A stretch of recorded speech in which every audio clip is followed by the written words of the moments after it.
पहले आज जो पढ़ेंगे हमारे इंस्ट्रूमेंट कितने टाइप के होते हैं। ठीक है, देखिए सबसे पहला हमने पॉइंटर के अकॉर्डिंग पढ़ा था। पॉइंटर के अकॉर्डिंग हमने देखा था अगर हमारा पॉइंटर है तो हमारा एनालॉग हो गया। मतलब क्या, पहला जो बेस हमने देखा था इससे पिछली क्लास में जो हमने देखा था वो हमने देखा था किसके अकॉर्डिंग, वो हमने जाना था हमारा डिस्प्ले के अकॉर्डिंग। ठीक है, कि हमारी डिस्प्ले के अकॉर्डिंग हमने जो है बांटा था। हमारे जो है दो टाइप के इंस्ट्रूमेंट आते थे, पहला होता था हमारा एनालॉग और दूसरा होता था हमारा डिजिटल। ठीक है, तो ये तो था हमारा पहला बेस जहां पर हमने इंस्ट्रूमेंट्स को जो है क्या करा, पहला बेस जो है हमने जहां पर हमने इंस्ट्रूमेंट्स को कैटेगराइज करा हमारा डिजिटल और एनालॉग में। ठीक है, अब हमारा अगला बेस है कैलिब्रेशन की फॉर्म में। किस फॉर्म में है, कैलिब्रेशन की फॉर्म में है। और यहां से बहुत सारा क्वेश्चन बनता है। इंस्ट्रूमेंट, ठीक है, इंस्ट्रूमेंट हमारे यहां पर अगर हम कैलिब्रेशन की बात करें तो यहां पर इंस्ट्रूमेंट हमारे जो है दो तरह के होते हैं। पहला होता है हमारा प्राइमरी इंस्ट्रूमेंट और दूसरा होता है हमारा सेकेंडरी इंस्ट्रूमेंट।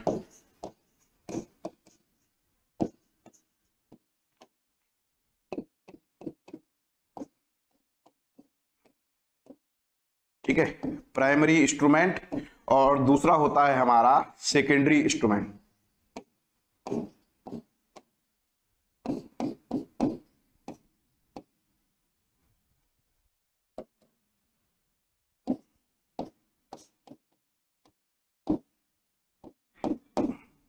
ठीक है, तो दो तरह के मेरे इंस्ट्रूमेंट होते हैं। पहला होता है प्राइमरी इंस्ट्रूमेंट और दूसरा होता है मेरा सेकेंडरी इंस्ट्रूमेंट। ठीक है, अब इनमें क्या अंतर होता है, तो पहली चीज जो मेरा प्राइमरी इंस्ट्रूमेंट है इसे जो मैं एब्सोल्यूट इंस्ट्रूमेंट भी कहता हूं। ठीक है, इसको क्या कहता हूं मैं, एब्सोल्यूट इंस्ट्रूमेंट भी इसका नाम है, पहली चीज। ठीक है, अब दूसरी चीज, प्राइमरी इंस्ट्रूमेंट हमारे क्या होते हैं, ये इंस्ट्रूमेंट हमारा डायरेक्ट रीडिंग नहीं देते हैं, ये हमारा जो है फिजिकल कांस्टेंट की टर्म में रीडिंग देते हैं। ठीक है, ये क्या होते हैं, ये जो है अब बताऊंगा क्या होता है, पहले पॉइंट को लिख लीजिए। ये फिजिकल कांस्टेंट की टर्म में रीडिंग देते हैं। ठीक है,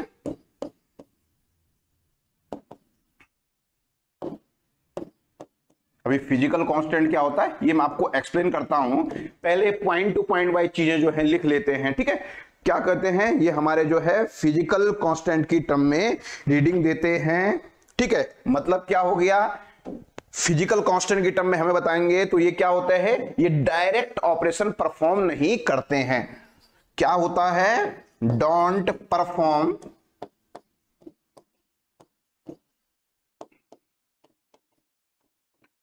परफॉर्म डायरेक्ट ऑपरेशन, ये डायरेक्ट ऑपरेशन को परफॉर्म नहीं करते हैं। ठीक है, दो पॉइंट यहां पे बड़े इंपॉर्टेंट मेरे लिए यहां पर आ चुके हैं। तीसरा क्या होता है, तीसरा अगर आप जो है प्राइमरी इंस्ट्रूमेंट या एब्सोल्यूट इंस्ट्रूमेंट खरीदने जाओगे बाजार में तो आपको नहीं मिलेंगे, they don't available for customer, ये कस्टमर के लिए अवेलेबल नहीं होते हैं। ठीक है, प्राइमरी इंस्ट्रूमेंट में पॉइंट टू पॉइंट वाइज चीजों को लिखते रहिए। दे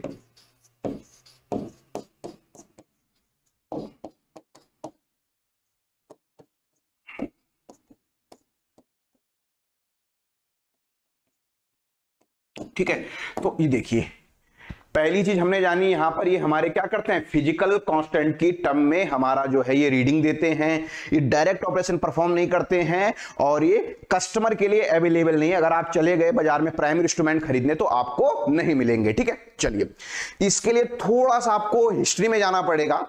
आपको पता है एक सेकंड क्या होता है, एक सेकंड की डेफिनेशन क्या होती है, बताइए, समझिए, एक सेकंड की क्या डेफिनेशन होती है, किसी को पता है एक सेकंड की क्या डेफिनेशन होती है? एक सेकंड अगर आपको मेजर करना है, ठीक है, तो मैं आपको दोनों चीजें बता रहा हूं। एक सेकंड मेजर करने के लिए आपके प्राइमरी इंस्ट्रूमेंट क्या है और सेकेंडरी इंस्ट्रूमेंट क्या है। ठीक है, 1 सेकंड के लिए आपने पढ़ा होगा 11th में बताया जाता है 1 सेकंड जो हमारा है, 1 सेकंड की पता आपको डेफिनेशन क्या है? 1 सेकंड की जो डेफिनेशन है परमाणुक सीजियम, किसके लिए? सीजियम 133, सीजियम 133 का जब परमाणु, ठीक है, किसकी हम बात कर रहे हैं? सीजियम 133 का एक आयन, सीजियम 133 कोई मटेरियल है, इसका परमाणु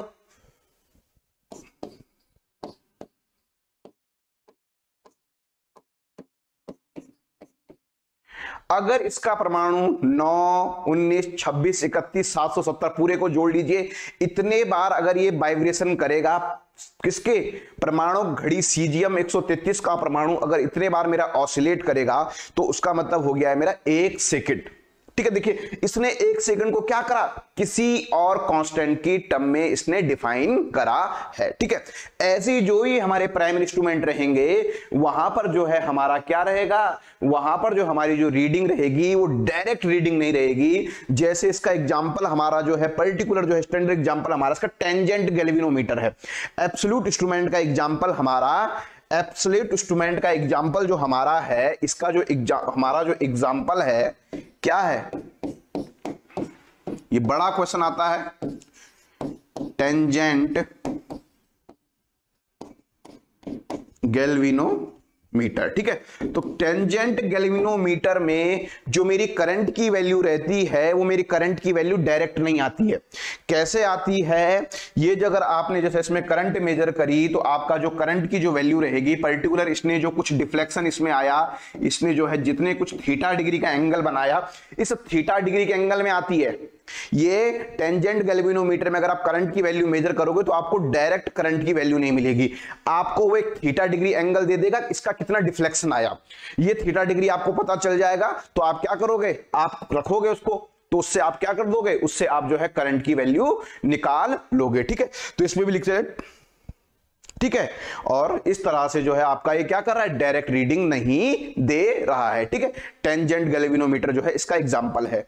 अब आप कह रहे हैं कि सर ये फिजिकल कांस्टेंट की टर्म में रीडिंग नहीं दे रहा है, डायरेक्ट ऑपरेशन भी परफॉर्म नहीं कर रहा, दिख रहा है ना यहाँ पे टेंजेंट गैल्वेनोमीटर में ये क्या कर रहा है? जिसका काम है करंट की वैल्यू को मेजर करना, बट ये करंट की वैल्यू को मेजर नहीं करता, ये क्या करता है? मुझे थीटा डिग्री का डिफ्लेक्शन दे देता है। पर्टिकुलर जो मैंने यहाँ पे कॉइल लगाई हुई है, कॉइल के बारे में मुझे जानकारी है तो फिर मैं करंट की वैल्यू निकाल लेता हूं। ठीक है, तो ये हमारे जो है ये कंज्यूमर के लिए अवेलेबल नहीं है। अब कस्टमर ऐसा इक्विपमेंट ले जाके करेगा क्या? अगर आपको ऐसा इंस्ट्रूमेंट मैंने दे दिया, ऐसा टेंजेंट गैल्वेनोमीटर दे दिया और आपको कहा आप करंट मेजर करो, तो क्या करोगे? आप पहले थीटा निकालोगे, फिर कैलकुलेटर में कैलकुलेशंस करोगे, तब जाके जो है करंट की वैल्यू निकालोगे। ठीक है, तो एक कारण तो ये हो गया कि कंज्यूमर के लिए अवेलेबल नहीं है, कस्टमर के लिए अवेलेबल नहीं है। ठीक है, क्या करेगा कस्टमर ऐसा खरीद के?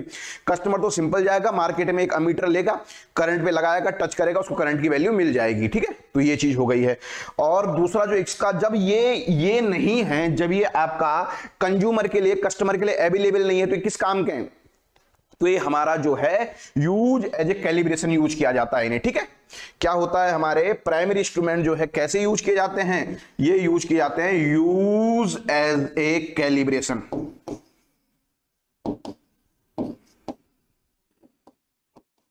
ये हमारे जो है कैलिब्रेशन के लिए यूज किए जाते हैं। ठीक है, अब देखिए कैलिब्रेशन के लिए यूज किए जाएंगे तो कहां रखे जाएंगे? जो हमारी स्टैंडर्ड लेबोरेटरीज होंगी, जो हमारी बड़ी बड़ी प्रयोगशालाएं रहेंगी, वहां पर इन्हें यूज किया जाएगा। क्यों?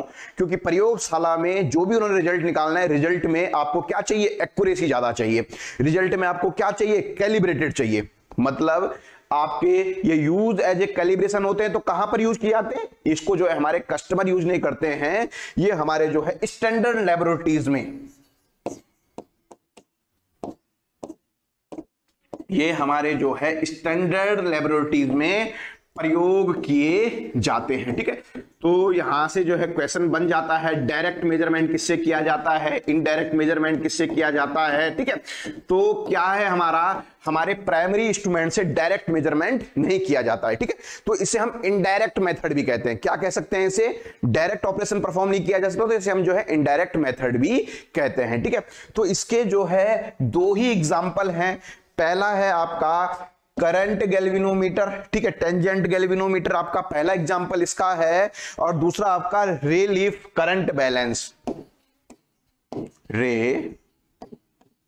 एल ई, ठीक है,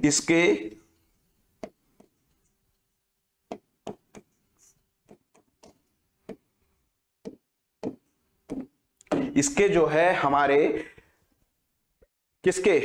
जो है प्राइमरी इंस्ट्रूमेंट, जिन्हें हम एब्सोल्यूट इंस्ट्रूमेंट भी कहते हैं, उसके जो है हमारे दो एग्जांपल है, टेंजेंट गैल्वेनोमीटर और रे लीफ करंट बैलेंस मीटर, ठीक है। तो ये चीज हो गई है हमारी किसके बारे में, ये चीज हो गई है हमारे जो है हमारे एब्सोल्यूट इंस्ट्रूमेंट के बारे में, या कह सकते हैं प्राइमरी इंस्ट्रूमेंट के बारे में, ठीक है। चलिए यहां तक किसी को कोई डाउट नहीं है, फटाफट से इसे नोट कर लीजिए। डायरेक्ट क्वेश्चन बन जाता है आप लोगों के पास कि आपका जो है प्राइमरी इंस्ट्रूमेंट कौन कौन से हैं। तो प्राइमरी इंस्ट्रूमेंट के केवल दो एग्जांपल हैं, tangent galvanometer, relief current balance meter, ठीक है। इसके अलावा कोई भी इंस्ट्रूमेंट जो है आपका प्राइमरी नहीं है, यही दो एग्जांपल हैं। टेंजेंट गैल्वेनोमीटर तो बहुत बार आता है इससे क्वेश्चन, ठीक है। और क्या कहते हैं प्राइमरी मेथड को, इनडायरेक्ट क्या कहते हैं, इनडायरेक्ट इंस्ट्रूमेंट भी कहते हैं, क्योंकि यहां पे इनडायरेक्टली आप मेजरमेंट करते हैं। आपने मीटर की टर्म में क्या करा, आपने जो है मीटर की फिजिकल टर्म में आपने निकाला, उस तरीके से आपने वो करा, ठीक है। चलिए ये कह रहे हैं शुरू से एक बार नोट डाउन करना है तो लिख लीजिए।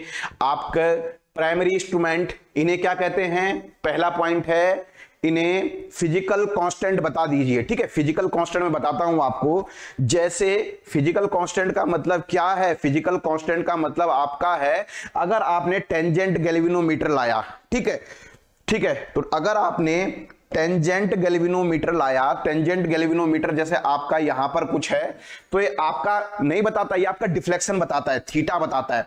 टेंजेंट गैल्वेनोमीटर अगर आपने लाया तो आपका ये बताता है, अगर आपका जो है पिंडल मतलब दिखाता है कि कितना डिफ्लेक्शन इसमें आया। गैल्वेनोमीटर का काम क्या है, करंट को मेजर करना विद पोलैरिटी, पॉजिटिव करंट है नेगेटिव करंट है। गैल्वेनोमीटर का काम क्या है, टेंजेंट मतलब कोई एंगल बनाना, टेन एंगल, ठीक है। तो अगर इसने जो है यहां पर ये थीटा डिग्री बनाया, तो इस थीटा डिग्री के लिए पर्टिकुलर करंट की वैल्यू कितनी होगी ये हम कैलकुलेट करेंगे, इसका फॉर्मूला होता है, ठीक है। यहां पर ऐसा नहीं होगा कि इसका कोई फॉर्मूला होगा, उस फॉर्मूले के बेस पे हम लोग जो है कैलकुलेट करेंगे, फिर हम बताएंगे, ठीक है। तो फिजिकल कांस्टेंट क्या हो गया, थीटा हो गया पहली चीज। दूसरी जो यहां पर जो आपने कॉइल यूज करी है, उस कॉइल की रेडियस, यहां पर पर्टिकुलर इसके लिए हम टॉर्क के लिए कुछ कॉइल यूज करेंगे, उस कॉइल की क्या वो है, वायर की क्या रेडियस है, उस कॉइल की लेंथ क्या है, इन सब कांस्टेंट की टर्म में हमें आंसर मिलेगा। इन सब कांस्टेंट की टर्म में कन्वर्ट करके फिर हम बताएंगे हमारे करंट की वैल्यू कितनी है, ठीक है। तो फिजिकल कांस्टेंट की टर्म में जो है इसका आंसर आता है। जैसे मैंने आपको बताया, आप लोगों ने 11 में पढ़ा होगा, 1 सेकंड क्या होता है, 1 सेकंड होता है परमाणु घड़ी सीजियम 133 के परमाणु 9 19 26 31 770 बार अगर वाइब्रेट करेंगे तब जाके मैं कहूंगा मेरा 1 सेकंड हो गया। ऐसे ही एक मानक किलोग्राम की परिभाषा है, 4 डिग्री सेंटीग्रेड टेम्परेचर पे पर्टिकुलर एक परिभाषा दी हुई है हमने कि 1 किलोग्राम का मतलब क्या होता है। आप कहोगे 1 किलोग्राम का मतलब तो सर जो बट्टा रखा हुआ है वो होता है, नहीं, वो बट्टा कहां से आया, उस बट्टे के लिए हमें कुछ तो मानना पड़ेगा, कुछ स्टैंडर्ड मानना पड़ेगा। तो वैसे ही हमारे जो है मेजरमेंट के लिए हमारे स्टैंडर्ड इक्विपमेंट हैं, ठीक है। चलिए ये चीज हो गया है, फटाफट से नोट डाउन कर लीजिए, ठीक है। इसके जो है हमारे दो ही इसके एग्जाम्पल हैं, पहला है हमारा रिलीफ वाला और दूसरा हमारा जो है, दूसरा हमारा क्या है, दूसरा है हमारा टेंजेंट गैल्वेनोमीटर, ठीक है। चलिए ये हो गया। अब बात आती है मेरी प्राइमरी इंस्ट्रूमेंट कौन कौन से होते हैं। प्राइमरी इंस्ट्रूमेंट होते हैं मेरे टेंजेंट गैल्वेनोमीटर, रे लाइफ करंट बैलेंस मीटर, ठीक है। इस पॉइंट को स्टार बना के लिख लीजिए, क्वेश्चन बनना ही बनना है यहां से आप लोगों के लिए, ठीक है। अब आते हैं हमारे सेकेंडरी इंस्ट्रूमेंट।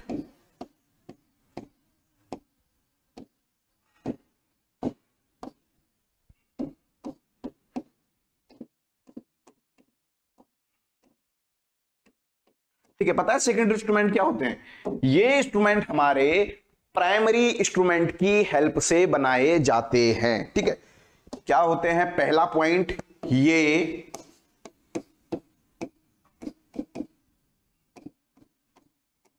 प्राइमरी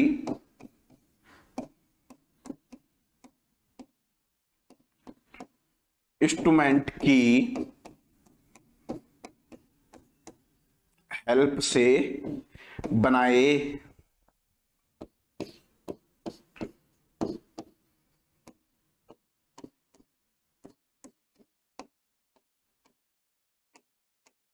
ठीक है। ये जो है प्राइमरी इंस्ट्रूमेंट की हेल्प से बनाए जाते हैं।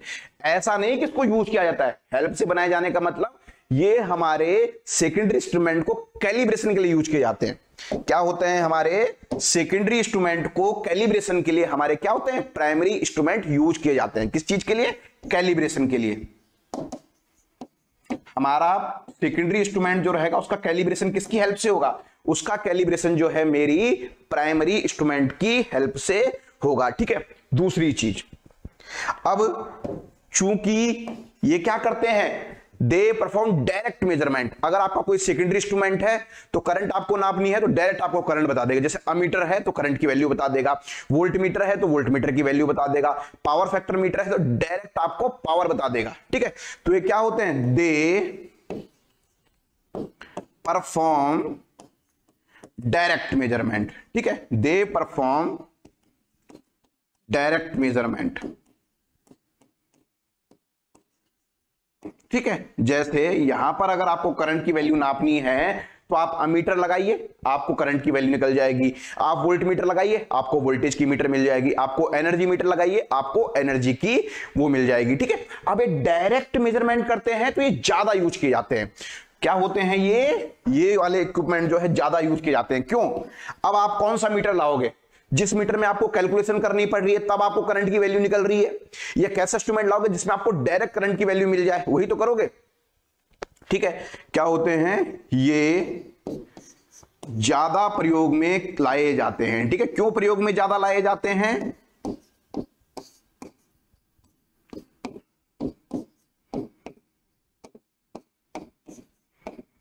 ये जो है ज्यादा प्रयोग में लाए जाते हैं। ठीक है।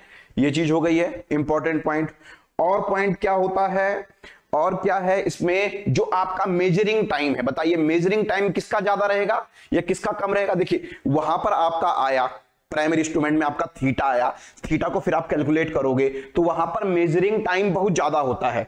और अगर हम बात करें इस केस में सेकेंडरी में तो क्या होता है? मेजरिंग टाइम कम होता है। क्यों मेजरिंग टाइम कम होता है? क्योंकि आपको तो जो है क्या मिल जा रहा है? डायरेक्ट रीडिंग मिल जा रही है। मेजरिंग टाइम कम होता है, मेजरिंग टाइम कम होता है। ठीक है। और अगर हम बात करें, हाँ सेकेंडरी का कम होता है मेजरिंग टाइम। और कॉस्ट की अगर हम बात करें तो इनकी कॉस्ट कम होती है। क्यों? वो तो हमारे स्टैंडर्ड इक्विपमेंट्स हैं, तो स्टैंडर्ड इक्विपमेंट्स के साथ कभी भी कोई छेड़छाड़ नहीं की जाती है। हर चीज जो है मतलब एकदम क्वालिटी वाली लगाई जाती है। ठीक है। तो यहां पर अगर हम बात करें कॉस्ट की तो इनकी कॉस्ट क्या होती है? इनका मेजरिंग टाइम भी लेस होता है और हमारा जो है कॉस्ट भी लेस होती है as compare to primary instrument की। ठीक है। तो ये दो तीन चीजें जो है बड़ी इंपॉर्टेंट यहां पर हैं। अब देख लीजिए इसके एग्जाम्पल क्या हो जाएंगे। इसके एग्जाम्पल आपका हो जाएगा करंट, हो जाएगा आपका वोल्टेज, हो जाएगा इसके एग्जाम्पल आपके क्या हैं? इसके एग्जाम्पल है आपका वोल्ट मीटर, अमीटर। ठीक है। आपके सेकेंडरी इंस्ट्रूमेंट के जो एग्जाम्पल हैं, एग्जाम्पल आपके हैं, पहला है अमीटर, अमीटर, वोल्ट मीटर। ठीक है। अमीटर हो गए, वोल्ट मीटर हो गए, पावर फैक्टर मीटर हो गए। ठीक है। जो भी हमारे मीटर हैं सारे के सारे जो है इसके एग्जाम्पल है। पावर फैक्टर मीटर, कोई कह रहा है एनर्जी मीटर, हाँ एनर्जी मीटर भी जो है इसका एग्जाम्पल है। ठीक है। तो जो भी हमारे इंस्ट्रूमेंट हैं सारे के सारे जो मोस्टली इंस्ट्रूमेंट होते हैं वो हमारे जो है सेकेंडरी इंस्ट्रूमेंट्स होते हैं, ये उसके एग्जाम्पल है। मल्टीमीटर बोल लीजिए, मल्टीमीटर तो आपका डिजिटल में आ जाएगा। मैं भी फिलहाल एनालॉग की बात कर रहा हूं यहां पर ना, फिलहाल के लिए मैं एनालॉग इंस्ट्रूमेंट में बात कर रहा हूं। तो मल्टीमीटर भी कह सकते हैं आप, पर डिजिटल मीटर है। ठीक है। तो ये हमारे जो है इस तरह के होते हैं। ठीक है। क्यों इनको ज्यादा यूज किया जाता है? ये ज्यादा प्रयोग में इसलिए लाए जाते हैं, एक तो मेजरिंग टाइम कम होता है और क्या होता है इनकी जो है कॉस्ट भी कम होती है। ठीक है। मीटर कुछ भी लिख लीजिए, फ्रीक्वेंसी मीटर लिख लीजिए, जो भी आपको जितने मीटर पता है आपका टेंजेंट गैल्वेनोमीटर और बैलेंस करंट लेफ्ट मीटर के अलावा सारे के सारे मीटर जो है आपके सेकेंडरी इंस्ट्रूमेंट हैं। ठीक है, अब देखिए, अब जो है हमारा आता है अगली चीज हमारे सेकेंडरी इंस्ट्रूमेंट्स के बारे में कि हमारे जो है सेकेंडरी इंस्ट्रूमेंट जो है किस तरह के होते हैं। ठीक है, चलिए अब मेरी बारी आती है सेकेंडरी इंस्ट्रूमेंट की। अगर मैं बात करूं तो सेकेंडरी इंस्ट्रूमेंट जो है 3 तरह के होते हैं।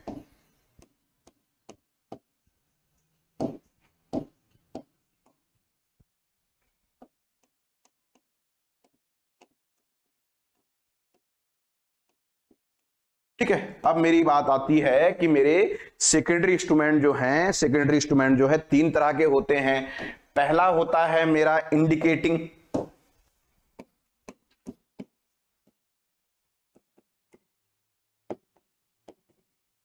ठीक है, पहला हो गया है मेरा इंडिकेटिंग, दूसरा हो गया है मेरा रिकॉर्डिंग,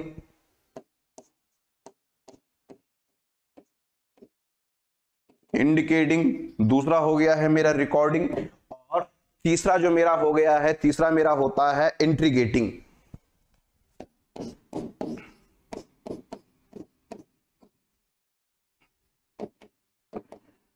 ठीक है, तो ये जो है मेरे 3 तरह के जो है मेरे सेकेंडरी इंस्ट्रूमेंट्स होते हैं। पहला हो गया है मेरा इंडिकेटिंग, दूसरा हो गया है मेरा रिकॉर्डिंग, और तीसरा हो गया है मेरा इंट्रीगेटिंग। ठीक है, तो यहां से भी डायरेक्ट क्वेश्चन आपको मिल जाता है। ठीक है, क्या क्या होते हैं यहीं पे एक ही जगह पे समराइज कर लेंगे, एक ही जगह पे जो है इसके एग्जांपल्स को देख लेंगे। ठीक है, इंडिकेटिंग क्या होता है? इंडिकेटिंग इंस्ट्रूमेंट होता है जो हमारा जो है वैल्यू को इंडिकेट करता है। ठीक है, मतलब जो भी हमारा जो इंस्ट्रूमेंट मेजर करेगा वो डिस्प्ले बाय द पॉइंटर रहेगा। वो हमें किससे दिखेगा? वो हमें जो है पॉइंटर से दिखेगा। ठीक है, इसमें क्या होता है? Display bye pointer. ठीक है, हमारा पॉइंटर से या नीडल से हमें दिखाई देगा, पर्टिकुलर बता देगा कि आपका जो है क्या हो रहा है। ठीक है, क्या लग रहा है? इंडिकेटिंग। ठीक है, जो हमारा जो है क्या कर रहा है? इंडिकेटिंग, जो हमारा जो इंडिकेट कर रहा है। ठीक है, इस इंस्ट्रूमेंट में क्या होता है? अगर डेफिनेशन लिखें तो इस इंस्ट्रूमेंट में मेजरमेंट पॉइंटर की हेल्प से किया जाता है। क्या किया जाता है? इस इंस्ट्रूमेंट में मेजरमेंट, इस इंस्ट्रूमेंट में मेजरमेंट पॉइंटर की सहायता से, पॉइंटर की सहायता से किया जाता है। ठीक है, चलिए ये तो आ गया यहां पे। हाँ, there is a needle in the instrument. Needle बोल लीजिए चाहे पॉइंटर बोल लीजिए, बात क्या है? एक ही है। डिस्प्ले बाय पॉइंटर और निडल क्या हुई? सुई की बात हुई। चाहे कोई उसे पॉइंटर बोल देता है, कोई क्या कह देता है उसे, कोई जो है उसे क्या कहता है, कोई उसे इंडिकेटिंग कहता है। ठीक है, अब देखिए बड़ी इंपॉर्टेंट चीज क्या इसके बारे में है, थोड़ा सा वो देखें यहां पर। थोड़ा सा चलिए, ये थोड़ा सा जो है मैं यहां पर एक मीटर हल्का सा समझने के लिए आपको बना रहा हूं। ठीक है, ये मैंने बनाया यहां पर। चलिए मैं कोई अमीटर बना दे रहा हूं। ठीक है, तो ये 0 हुआ, ये 1 2 3 4 और ये 5। ठीक है, चलिए ये मैंने थोड़ा सा यहां पे मान लिया। देखिए ये इंस्ट्रूमेंट में क्या हो गया है, ये इंस्ट्रूमेंट में अगर हम बात करें तो इसे बोलते हैं फुल स्केल वैल्यू। ठीक है, कुछ टर्मिनोलॉजी से आप जो है परिचित हो जाइए। ये वाली क्या हो गया है? ये वाली हो गई है इसके फुल स्केल वैल्यू। ठीक है, ये मेजरमेंट मैंने यहां पर दिया। ठीक है, एक इंस्ट्रूमेंट मैंने यहां पर दिया। थोड़ा सा, हालांकि ये चीज से लिंक नहीं है, बट आपको ये चीजें याद होनी चाहिए। ठीक है, तो सबसे पहले जो यहां पर चलिए मान लेते हैं ये अमीटर है। ठीक है, ये अमीटर है, तो अमीटर की फुल स्केल वैल्यू कितनी है बताइए? इस अमीटर की फुल स्केल वैल्यू मतलब ये अधिकतम कितना मेजर कर सकता है? ये अधिकतम जो है मेरा एम्पियर है, तो 5 एम्पियर। ठीक है, यहां पर लिखा रहता है, यहां पर पर्टिकुलर लिखा रहता है करंट किसमें मेजर कर रहा है। अगर ए लिखा है तो एम्पियर, अगर ये एम ए लिखा है तो मिली एम्पियर, ठीक है। तो पर्टिकुलर एम ए मैं यहां पे लिख लेता हूं, ठीक है। ऐसा इंस्ट्रूमेंट में लिखा रहता है। आपका अगर कोई भी इंस्ट्रूमेंट रहेगा, ये मैंने कहा ये मेरा कोई अमीटर है और यहां पर लिखा रहता है पर्टिकुलर इसकी रेटिंग, इसकी क्या रहती है लिखी हुई, रेटिंग यहां पर लिखी हुई रहती है। तो यहां पर जो है टर्मिनोलॉजी को आप थोड़ा सा समझ लीजिए, ये बड़े काम की चीज है, ठीक है। तो यहां पर इसकी फुल स्केल वैल्यू कितनी हो गई, इसकी फुल स्केल वैल्यू हो गई है हमारी 5 मिली एम्पियर, ठीक है। कैसे आप देखोगे, आप देखोगे यहां पर क्या लिखा है, अगर यहां पर जो डिस्प्ले होता है वही होता है, ठीक है। तो 5 मिली एम्पियर इसकी फुल स्केल वैल्यू हो गई है। अब देखिए इसकी लीस्ट काउंट कितना है, कोई बता सकता है इसका लीस्ट काउंट?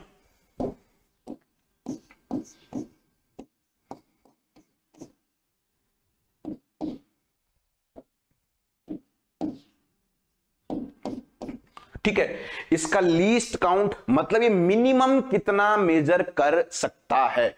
तो ये कितना मिनिमम मेजर कर सकता है, देखिए 0 से और 1 के बीच देखिए आपके कितने खाने, 1 2 3 4 5, 0 से 1 के बीच आपके 5 खाने, मतलब 1 मिली एम्पियर के 5वें भाग को ये मेजर कर सकता है, ठीक है। तो 1 एम्पियर के 5वें भाग को, 1 मिली एम्पियर के 5वें भाग को ये मेजर कर सकता है।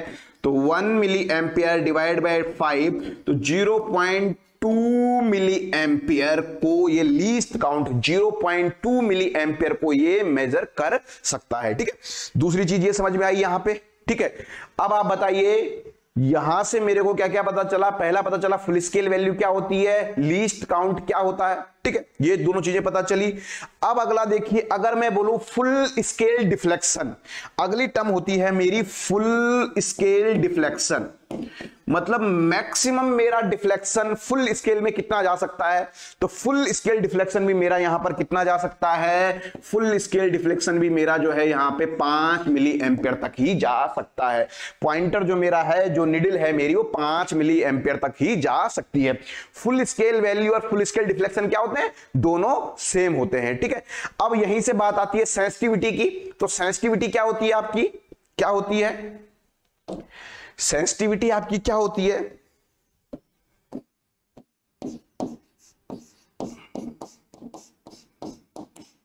सेंसिटिविटी आपकी होती है 1 अपॉन फुल स्केल डिफ्लेक्शन, ठीक है। तो पर्टिकुलर यहां पर कितनी हो जाएगी, यहां पर जो आपकी सेंसिटिविटी हो जाएगी 1/5 MA हो जाएगी, आप निकाल दोगे, ठीक है।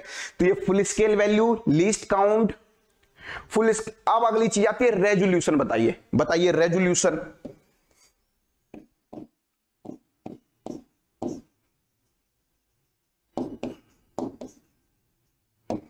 ठीक है। बताइए रेजोल्यूशन क्या हो जाएगा यहां पर,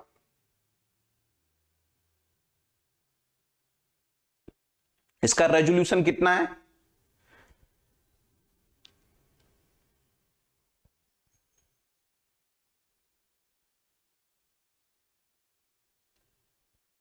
इसका रेजोल्यूशन है आपका 0.2 मिली एम्पियर, मतलब जो है आपके पॉइंट के कितना, पॉइंट के एक भाग तक, ठीक है। मतलब आपका जो है पॉइंट के एक पार्ट तक, पॉइंट के इधर एक तक आपका इसका रेजोल्यूशन है, ठीक है। तो सेंसिटिविटी क्या होती है, देखो सेंसिटिविटी का मतलब होता है मेरे स्मॉलेस्ट चेंज इन इनपुट, मेरे इनपुट में किया गया वह स्मॉलेस्ट चेंज जो मेरा आउटपुट में रिफ्लेक्ट होता है। दोनों के अंतर को समझना, सेंसिटिविटी और रेजोल्यूशन में क्या अंतर है समझना, ठीक है। क्या मेरा सेंसिटिविटी होता है, देखो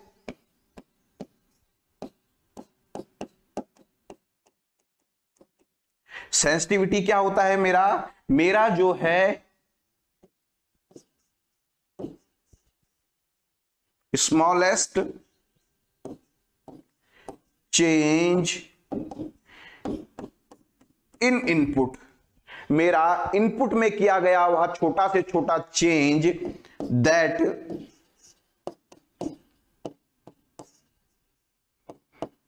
that reflect in output, input में किया गया छोटा से छोटा चेंज जो मेरा आउटपुट में रिफ्लेक्ट हो, तो उसे क्या कहता हूं मैं, उसे मैं कहता हूं सेंसिटिविटी।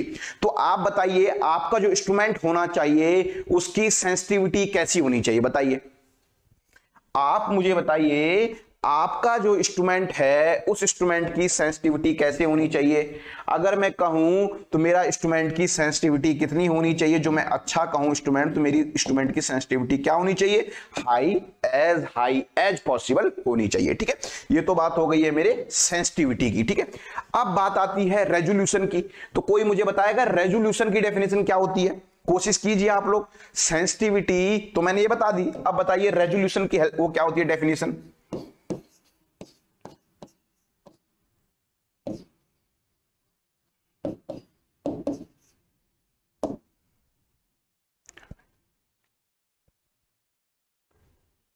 बताइए रेजोल्यूशन की डेफिनेशन।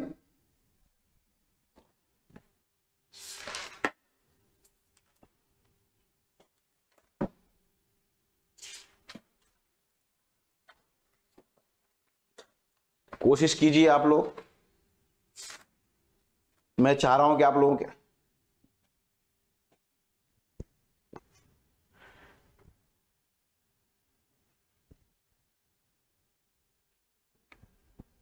इसमें जो है ये है, ये है,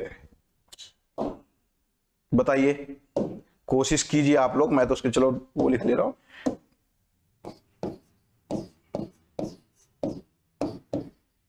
बताइए रेजोल्यूशन की स्पेलिंग, रेजोल्यूशन की कोई डेफिनेशन बताएगा मुझे। सेंसिटिविटी की तो बता दी मैंने। ये कह रहे हैं विजय सैनी, कह रहे हैं मिनिमम मेजरिंग कैपेसिटी। चलिए मिनिमम, देखिए रेजोल्यूशन का मतलब है आपका इनपुट का वो स्मॉलेस्ट चेंज, आपका वो स्मॉलेस्ट चेंज इन इनपुट। ये भी सेम है, देखो कहां पे अंतर आ रहा है, स्मॉलेस्ट चेंज इन इनपुट। आपके इनपुट में क्या हुआ, छोटा से छोटा चेंज विच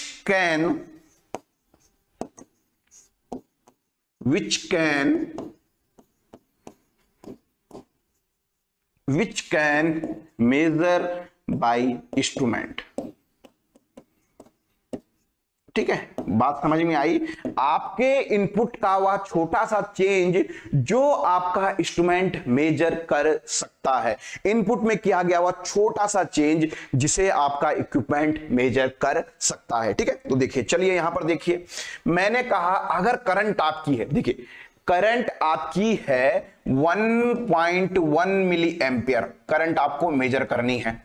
अब चूंकि मेरा इंस्ट्रूमेंट तो पॉइंट के उसकी लीस्ट काउंट कितनी है, 0.2 मिली एम्पियर है, तो 1.1 मिली एम्पियर को ये क्या करेगा, या तो 1 मिली एम्पियर नापेगा, या कोई दूसरा रहेगा तो वो उसे जो है 1.2 मिली एम्पियर नापेगा, यही तो होगा। ठीक है, तो जब मैंने 1 एम्पियर में 0.1 का चेंज किया तो मैंने देखा स्मॉलेस्ट चेंज इन इनपुट किया, बट ये मेरा आउटपुट में मेरे को दिखा नहीं रहा है। ठीक है, तो स्मॉलेस्ट चेंज इन इनपुट, मैंने इनपुट में जैसे ही मैंने 1.2 मिली एम्पियर करा तो आपका ये मीटर पर्टिकुलर आपको क्या दिखाई देगा, आपको एक ही रीडिंग देगा 1.2 मिली एम्पियर की। ठीक है, तो कितना हो गया यहां पे, वो स्मॉलेस्ट चेंज इन इनपुट कितना है, वो मेरा जो है 0.2 मिली एम्पियर है। ठीक है, तो आपका रेजोल्यूशन कुछ नहीं है, रेजोल्यूशन हमारा लीस्ट काउंट है। मिनिमम हमारा कितने से कितना नाप सकता है, मिनिमम जो चीज है हमारी जो मेजर हो सकती है उसे हम क्या कहेंगे, उसे हम जो है क्या कहेंगे, हमारा जो है रेजोल्यूशन कहेंगे। तो बताइए अगर अच्छा इंस्ट्रूमेंट है तो उसका रेजोल्यूशन कैसा होना चाहिए।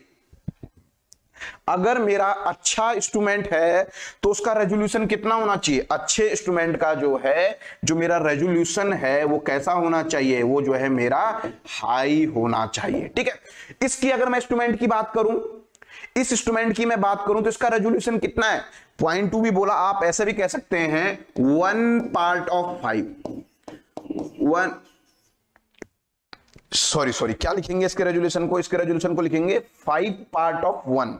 ठीक है, क्या हो रहे हैं, 5 पार्ट हो रहे हैं, 5/1, ऐसे भी आप इसे लिख सकते हैं। इस इंस्ट्रूमेंट का रेजोल्यूशन 1 के 5 भाग हो रहे हैं। ठीक है, तो रेजोल्यूशन कितना होना चाहिए, एज हाई एज होना चाहिए। कितना होना चाहिए, 100/1 तो एटलीस्ट होना चाहिए अगर मुझे अच्छा इंस्ट्रूमेंट चाहिए। पर एनालॉग में ये नहीं हो पाता है। एनालॉग में मेरा क्या होता है, एनालॉग इंस्ट्रूमेंट में मेरा जो है अगर मैं कहूं तो 10/1 मिनिमम से मिनिमम हो सकता है रेजोल्यूशन, इससे क्या कह सकता हूं, इससे मिनिमम रेजोल्यूशन में नहीं ला पाता हूं, ये मेरा एनालॉग का डिसएडवांटेज है। ठीक है, तो कोई भी मेरा इंस्ट्रूमेंट है तो उसकी सेंसिटिविटी हाई होनी चाहिए, उसका जो है रेजोल्यूशन क्या होना चाहिए, उसका रेजोल्यूशन भी जो है मेरा क्या होना चाहिए, उसका रेजोल्यूशन भी जो है मेरा हाई होना चाहिए। ठीक है, ये चीज समझ में आई यहां से। अब थोड़ा सा यहां ऊपर आते हैं। अब यहां पर हम देखेंगे कि हमारा डिस्प्ले क्या होता है इंडिकेटिंग इंस्ट्रूमेंट में। एक इंस्ट्रूमेंट, इस इंस्ट्रूमेंट में मेजरिंग पॉइंट की सहायता से किया जाता है, इस इंस्ट्रूमेंट में मेजरमेंट पॉइंटर की सहायता से या निडल की सहायता से किया जाता है। चलिए अब बताइए, अगर मैंने कहा ये मेरा इंडिकेटिंग इंस्ट्रूमेंट है, ये मैंने यहां पर इंडिकेटिंग इंस्ट्रूमेंट बनाया, दोबारा से मैं चलो फिर एक बार यहां पे बना देता हूं। यहां पर मैंने ये मेरा जो है इंडिकेटिंग इंस्ट्रूमेंट मैंने बनाया, इसके लिए चलो मैं वो भी बना देता हूं।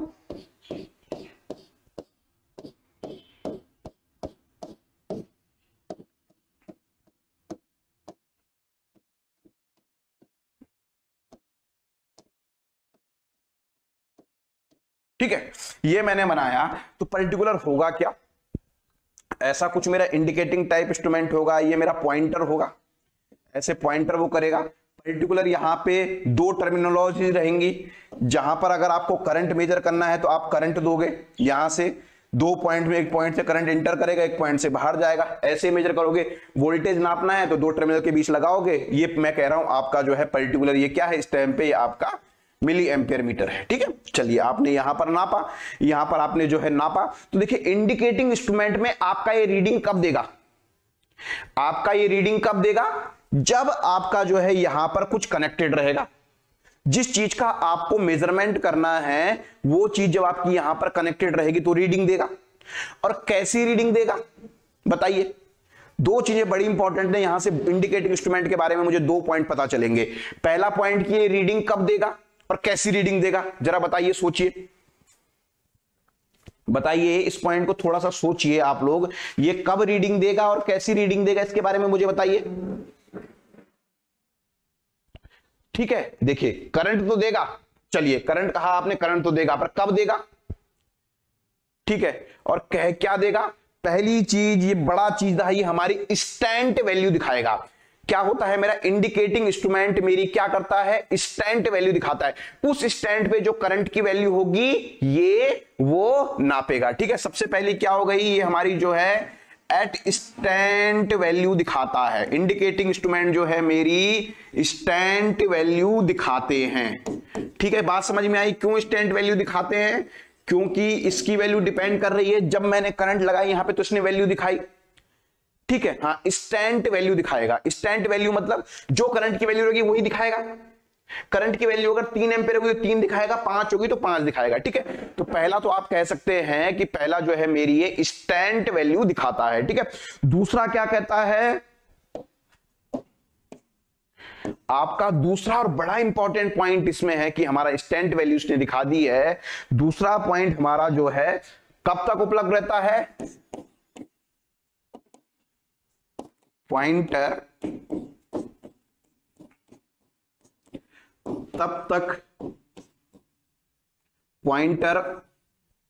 तक रीडिंग देता है जब तक सप्लाई हो, जब तक मेरी करंट कनेक्टेड रहेगी पॉइंटर रीडिंग देगा, जैसे मैं करंट हटा दूंगा क्या हो जाएगा, मेरा पॉइंटर रीडिंग देना बंद कर देगा, क्या आ जाएगा, 0 पे आ जाएगा। पॉइंटर तब तक रीडिंग देता है क्या हो, जब तक जो है मेरी सप्लाई हो। तो इंडिकेटिंग इंस्ट्रूमेंट के बारे में पहला क्वेश्चन बन जाता है कि आपका इंडिकेटिंग इंस्ट्रूमेंट कैसी वैल्यू दिखाते हैं, तो ये जो मेरी स्टैंड वैल्यू दिखाते हैं। ठीक है, तो जब तक यहां करंट होगा, मतलब जब आप लगाओगे जो चीज मेजरमेंट के लगाओगे तब वो वैल्यू दिखाएगा, अगर आप हटा दोगे तो वो हटा देगा। ठीक है, तो स्टैंड वैल्यू दिखाते हैं और पॉइंटर आपका तब रीडिंग देगा जब आपका जो है सप्लाई कनेक्टेड हो, जैसे आपने करंट की वैल्यू हटाई पॉइंटर आपका जो है 0 पे आ जाएगा। ठीक है, तो ये चीज यहां से मुझे समझ में आई।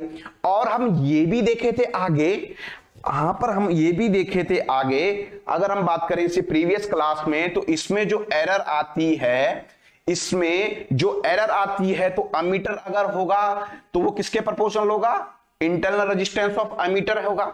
अगर मैंने कहा अगर यहीं पर ये वोल्ट मीटर होता तो internal resistance of volt meter के इसके जो एरर है वो एरर जो है उसके इंटरनल रेजिस्टेंस के प्रोपोर्शनल होती है। ठीक है, तो मैं इन दोनों पॉइंट्स को मैं लिख सकता हूं। अमीटर के लिए मैंने लिखा उसके internal resistance of ammeter, volt meter के लिए मैंने लिखा internal resistance of volt meter. अगर मैं बात कर देता पावर के लिए तो पावर के लिए कुछ और आता, तो मैंने इसको जनरलाइज लिख दिया। मेरे जो इंडिकेटिंग इंस्ट्रूमेंट्स हैं, इंडिकेटिंग इंस्ट्रूमेंट्स में जो मेरी एरर जो होती है वो एरर जो है मेरी मीटर रेजिस्टेंस के प्रोपोर्शनल होती है। ठीक है, मीटर रेजिस्टेंस के प्रोपोर्शनल होती है। ठीक है, इस पॉइंट को भी बड़ा इंपॉर्टेंट पॉइंट लिख लीजिए। प्रॉपर क्या होता है, इंडिकेटिंग इंस्ट्रूमेंट्स में मेरी एरर जो है आर एम बोले तो मीटर रेजिस्टेंस, मीटर का जो इंटरनल रेजिस्टेंस है उसके प्रोपोर्शनल होती है। ठीक है, ये यहां से मेरे को पॉइंट समझ में आया कि जो मेरी एरर है वो मीटर रेजिस्टेंस के प्रोपोर्शनल होती है। तो जब मैं इंडिकेटिंग टाइप इंस्ट्रूमेंट डिजाइन करूंगा तो मैं चाहूंगा मैं आर एम की वैल्यू क्या करूं, keep as low as possible. तो मैं क्या करूंगा, मैं चाहूंगा मेरा जो आर एम हो, मीटर रेजिस्टेंस जो हो, लो एज लो पॉसिबल हो, ताकि मेरी क्या हो, ताकि जो है मेरी एरर जो है क्या मुझे कम देखने को मिले। ठीक है, तो ये जो है इंस्टेंटेनियस टाइप इंस्ट्रूमेंट में, जो इंडिकेटिंग टाइप इंस्ट्रूमेंट्स में मेरे जो है पॉइंट्स आ जाते हैं। ठीक है, तो आपके इंडिकेटिंग टाइप इंस्ट्रूमेंट्स के एग्जांपल क्या क्या हैं? अगर मैं बात करूं मेरे इंडिकेटिंग टाइप इंस्ट्रूमेंट के एग्जांपल हैं वोल्ट मीटर। ठीक है, जो भी आपका इंडिकेशन बॉय पॉइंटर दिखाते हैं, volt meter, ammeter, volt meter, ammeter, power factor metre, energy meter, सारे के सारे जो है क्या है, सॉरी एनर्जी मीटर तो नहीं है। ठीक है, volt meter, ammeter, power factor metre, frequency meter. ठीक है, अब आते हैं हमारे अगले रिकॉर्डिंग टाइप इंस्ट्रूमेंट्स। ठीक है, तो दिख रहा है जो ना क्या करते होंगे, रिकॉर्डिंग टाइप इंस्ट्रूमेंट का मतलब मेरा सीधा का सीधा है कि जो क्या करते हैं, ये इंस्ट्रूमेंट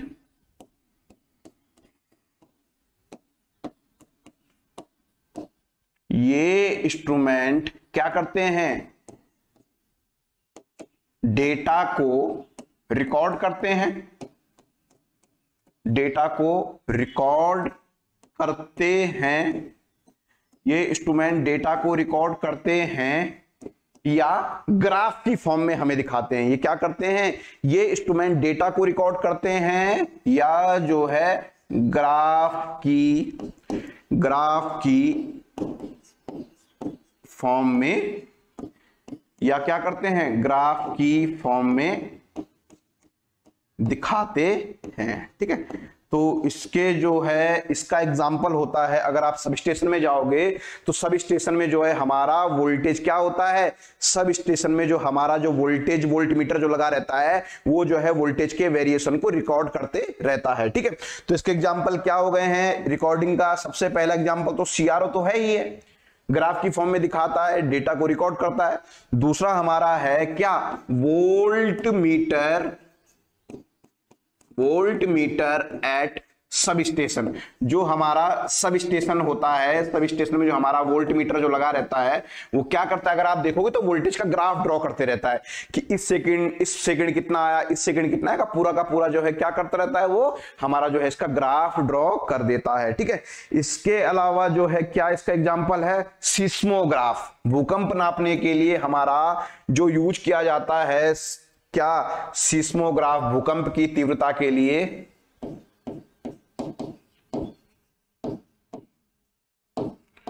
ठीक है, ये जो है मेरे किसके एग्जाम्पल हैं, ये जो है मेरे रिकॉर्डिंग टाइप इंस्ट्रूमेंट के एग्जाम्पल हैं। ठीक है, चलिए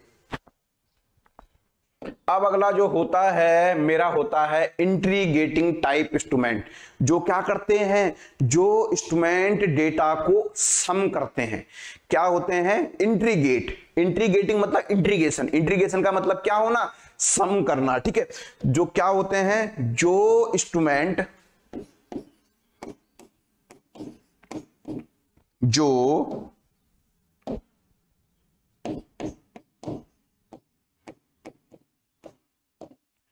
जो इंस्ट्रूमेंट डेटा को सम करते हैं, जो इंस्ट्रूमेंट डेटा को सम करते हैं उन्हें क्या बोलते हैं? उन्हें इंट्रीगेटिंग टाइप इंस्ट्रूमेंट कहते हैं। इसका सबसे अच्छा एग्जांपल है आपका बाइक का रीडिंग। आपका क्या है इसका सबसे अच्छा एग्जांपल है आपकी बाइक की रीडिंग। तो बाइक की रीडिंग क्या होती है? किलोमीटर वाली रीडिंग वो आपकी सम होती जाती है। तो उससे आपको पता चल जाता है जब से आपने बाइक खरीदी आज तक आप कितने चल चुके हो। ठीक है, तो इसका जो है एग्जांपल है हमारा बाइक की रीडिंग। तो हो गई हमारी जनरल वे में। अगर जनरल इलेक्ट्रिकल इंजीनियरिंग बात करें हम तो इसका होता है हमारा एनर्जी मीटर। जो घर पे हमारा बिजली का जो बिल आता है उस बिजली के बिल पे आप देखोगे तो आपकी जो एनर्जी की जो यूनिट्स होती हैं वो क्या हो जाती हैं? एनर्जी की यूनिट क्या होती है? सबसे पहला एनर्जी मीटर की यूनिट क्या होती है? एनर्जी मीटर की यूनिट होती है किलो वाट आवर, जिसे मैं क्या कहता हूं? जिसे मैं कहता हूं एक यूनिट। ठीक है, एक एनर्जी मीटर की यूनिट क्या होती है? यूनिट होती है। यूनिट का मतलब होता है किलोवाट आवर। ठीक है, तो देखिए क्यों इसे मैं कहता हूं इंट्रीगेटिंग। देखिए होता क्या है इसमें, आपका एनर्जी क्या होता है? एनर्जी आपका इंट्रीगेशन होता है पावर का समय के साथ।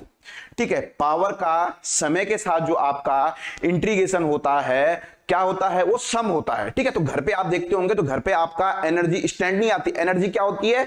आपने डिफरेंट समय पे जो पावर कंज्यूम करी टाइम के साथ जो उसका सम अगर आप कर देते हैं तो आपका क्या आ जाता है? आपका एनर्जी आ जाता है। ठीक है, तो इसका सबसे पहला जो हमारा जो एग्जाम्पल हो गया है, इसका सबसे पहला एग्जाम्पल क्या है हमारा? इसका जो है सबसे पहला एग्जाम्पल है हमारा एनर्जी मीटर। ठीक है, अगला ये किसके लिए होता है? एनर्जी मीटर रिकॉर्ड टाइप नहीं होता है। रिकॉर्ड टाइप नहीं होता है, ये डेटा को सम करता जाता है। रिकॉर्डिंग में आपका रिकॉर्ड तो चीजें हो रही होंगी बट आपको दिखाएगा क्या? वो रिकॉर्डिंग टाइप में आपको क्या दिखाएगा? रिकॉर्डिंग टाइप में आपको दिखाएगा इस समय पे वैल्यू कितनी है। एनर्जी मीटर में बताता है कि आपको इस समय पे कितनी एनर्जी है? नहीं, एनर्जी वो सम करते करते चला जाता है।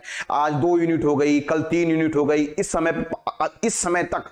जैसे एनर्जी मीटर में अगर आप देखोगे अभी तो आपको ये नहीं दिखाएगा कि आपके घर में कितनी एनर्जी कंज्यूम हो रही है, वो दिखाएगा अभी तक टोटल कितनी यूनिट आपने कंज्यूम कर दी है। तो वो आपको क्या दिखाता है? टोटल दिखाता है, टोटल एनर्जी के बारे में दिखाता है। रिकॉर्डिंग वाला तो इंस्टेंट वैल्यू आपको दिख जाती है। इंडिकेटिंग में भी क्या हो जाती है? आपको इंस्टेंट वैल्यू दिख जाती है। ठीक है, अगला इसका होता है एम्पियर आवर मीटर। बताइए जरा ये किसका होता होगा? अगला जो इसका एग्जाम्पल है वो एग्जाम्पल है हमारा एम्पियर आवर मीटर। बताइए ये किस चीज के लिए होता होगा? एनर्जी मीटर तो आपको समझ गए, घरों पे यूज करते हैं बिजली के बिल के लिए। ठीक है, ये किसके लिए होता है? आपका एम्पियर आवर मीटर। देख लीजिए क्या कर रहे हैं यहाँ पे, आई को क्या कर रहे हैं आप? एम्पियर आवर मीटर में आप इंटीग्रेटिंग कर रहे हैं आई डी टी, आई को करंट के साथ। तो ये क्या होता है? Q is equal to integrating I D T. ठीक है, तो ये हमारा चार्ज मेजरमेंट के लिए होता है। किस चीज के लिए होता है? हमारा एम्पियर आवर मीटर होता है मेरा चार्ज मेजरमेंट के लिए। ठीक है, पूछ लेता है कई बार डायरेक्ट कि एम्पियर आवर मीटर किसके लिए होता है? तो ये हमारा जो है किस चीज के लिए होता है? चार्ज मेजरमेंट के लिए।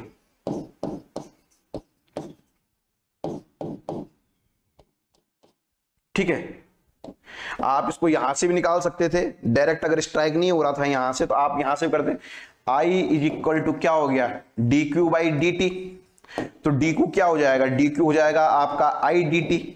कर दीजिए दोनों साइड इंटीग्रेशन, तो Q इज इक्वल टू क्या हो जाएगा? Charge I D T. ठीक है, तो आपका चार्ज मेजरमेंट के लिए जो भी मीटर होता है वो भी आपका क्या होता है? वो भी जो है मेरा इंटीग्रेटिंग टाइप होता है। ठीक है, तो देखिए आपके लिए क्वेश्चन क्या बनता है? आपके लिए डायरेक्ट आता है, ऑप्शन दे देगा बहुत सारे, में से इंडिकेटिंग टाइप कौन सा है, इसमें से रिकॉर्डिंग टाइप कौन सा है, और आपका जो है इनमें से आपका जो है इंटीग्रेटिंग टाइप कौन सा है। ठीक है, तो यहां से आपके लिए बड़ा इंपॉर्टेंट क्वेश्चन बनता है। अगर एग्जाम पॉइंट ऑफ व्यू से मैं एक बात करूं, volt meter, ammeter, power factor metre, frequency meter, तो ये आपके क्या हो गए हैं? आपके इंडिकेटिंग टाइप हो गए हैं।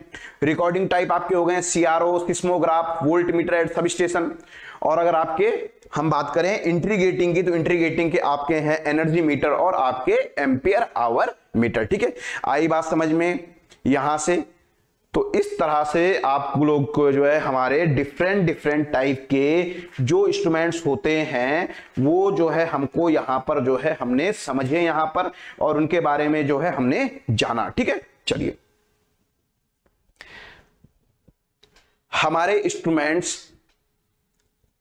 थोड़ा सा जो है पूरी क्लास के बाद समअप करता हूं आप लोगों के लिए। ठीक है, ढंग से सुनिएगा, थोड़ा सा अच्छे से समझिएगा। हमारे जो एनालॉग इंस्ट्रूमेंट हैं, हमारे एनालॉग इंस्ट्रूमेंट जो है हमारे क्या करना है, एमडीआई किस में आएगा, एमडीआई की फुल फॉर्म क्या है पहले आप थोड़ा बताइए अनिल, फिर मैं आपको बताता हूं किस में आपका आएगा।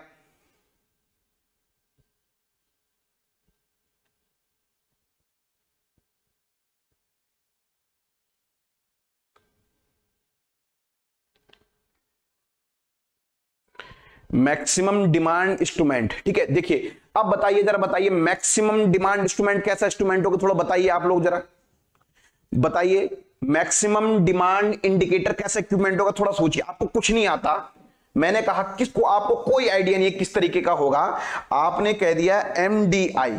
ठीक है, मैक्सिमम डिमांड इंडिकेटर, बताइए बताइए आपका एमडीआई जो होगा डिस्प्ले तो होगा, कैसा होगा, तीनों हमने डिस्प्ले यहां पे दिखाए, बताइए मैक्सिमम डिमांड इंडिकेटर, बताइए ये कैसा होगा।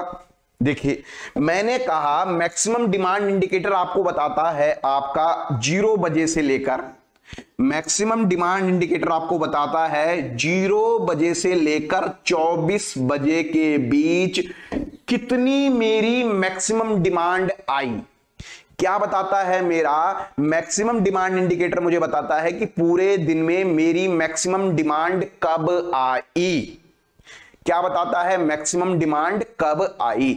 अगर मैं कहूं 10 बजे जो मेरी 1 बजे जो मेरी डिमांड आई वो थी 2 मेगावाट, तो ये क्या करेगा, उस 2 मेगावाट को रिकॉर्ड करके रख लेगा, उस 2 मेगावाट को इंडिकेट कर देगा। अब ये चेंज कब होगा, जब मेरी जो है रीडिंग जो है 2 से ज्यादा बढ़ेगी, 4 मेगावाट आएगा तो चेंज हो जाएगा, 5 मेगावाट आएगा तो चेंज हो जाएगा। तो आपका अगर मैक्सिमम डिमांड इंडिकेटर ग्राफ बना के दे रहा है, अगर मैक्सिमम डिमांड इंडिकेटर वाला मीटर आपका ग्राफ बना के दे रहा है कि आपकी कितने बजे क्या क्या डिमांड थी, तब तो क्या हो जाएगा, तब तो आप उसे कह सकते हैं आप रिकॉर्डिंग। अगर आपका वो मैक्सिमम डिमांड इंडिकेटर आपको 0 बजे से लेकर 24 बजे तक का मतलब पूरे दिन का ग्राफ बना के दे रहा है, तो आप कह सकते हैं उस समय पे तो आपका वो हो गया है रिकॉर्डिंग। अगर वो आपको मैक्सिमम डिमांड इंडिकेटर आपको मैक्सिमम वैल्यू बता रहा है कि आपकी आज दिन में डिमांड की मैक्सिमम वैल्यू क्या थी, तो आपका वो हो गया है उस केस में इंडिकेटिंग। अगर ऑप्शन में रिकॉर्डिंग भी दिया हुआ है, इंडिकेटिंग भी दिया हुआ है, वैसे इंडिकेटिंग तब होगा अगर वो मैक्सिमम वैल्यू बता रहा है। तो मैक्सिमम डिमांड इंडिकेटर आपको देखना है उसका फंक्शन क्या दिया हुआ है। अगर फंक्शन दिया हुआ है कि वो पूरे दिन में ग्राफ का, पूरे दिन में जो भी आपकी डिमांड रहेगी उसका ग्राफ बना के देगा, तो आपका रिकॉर्डिंग हो गया। अगर वो बताएगा कि पूरे दिन में मैक्सिमम डिमांड कितनी गई, पूरे दिन में मैक्सिमम डिमांड कितनी गई, तो क्या हो जाएगा आपका उस केस में, वो जो है मेरा इंडिकेटिंग टाइप इंस्ट्रूमेंट हो जाएगा। क्या हो जाएगा मेरा, वो मेरा जो है इंडिकेटिंग टाइप इंस्ट्रूमेंट हो जाएगा। ठीक है, आई बात समझ में यहां पर। ठीक है, तो इसको अकॉर्डिंग आप लोग जो है जज कर सकते हैं। ठीक है, तो ऐसा ऐसी इसमें कोई वो नहीं है, आपको समझना है। देखिए समझा, हमने यहां पे कुछ नहीं करा, केवल हमने जो डेफिनेशंस पढ़ी उन डेफिनेशंस के आधार पर हमने देखा और हमने देखने की कोशिश करी, हमने समझने की कोशिश करी। ठीक है, तो देखिए अगर हम बात करें तो हमारे जो है पहले 2 तरह के इंस्ट्रूमेंट होते हैं, एब्सोल्यूट इंस्ट्रूमेंट और प्राइमरी इंस्ट्रूमेंट। एब्सोल्यूट इंस्ट्रूमेंट क्या होते हैं, सॉरी, हमारे 2 तरह के इंस्ट्रूमेंट होते हैं, पहले होते हैं प्राइमरी इंस्ट्रूमेंट, दूसरे होते हैं सेकेंडरी इंस्ट्रूमेंट। प्राइमरी इंस्ट्रूमेंट क्या होते हैं, प्राइमरी इंस्ट्रूमेंट को हम लोग एब्सोल्यूट इंस्ट्रूमेंट कहते हैं। ये डायरेक्ट मेजरमेंट नहीं करते हैं, ये मीटर के फिजिकल कांस्टेंट की टर्म में हमें आउटपुट देते हैं, इसलिए क्या होते हैं, ये महंगे होते हैं, इनको आप डायरेक्टली बाजार से नहीं खरीद सकते हैं, कस्टमर के लिए अवेलेबल नहीं होते हैं, इसमें जो है आपका टाइम ज्यादा कंज्यूम होता है, और इसके अलावा जो है ये हमारे कैलिब्रेशन के लिए यूज किए जाते हैं, हमारी स्टैंडर्ड लैब में यूज किए जाते हैं। ठीक है, ये तो हो गए हैं हमारे प्राइमरी इंस्ट्रूमेंट। सेकेंडरी इंस्ट्रूमेंट हमारे वो हो गए हैं जो हमारे जो है प्राइमरी इंस्ट्रूमेंट की हेल्प से बनाए जाते हैं, जो कस्टमर के लिए अवेलेबल होते हैं, जो हमारा डायरेक्ट मेजरमेंट परफॉर्म करते हैं।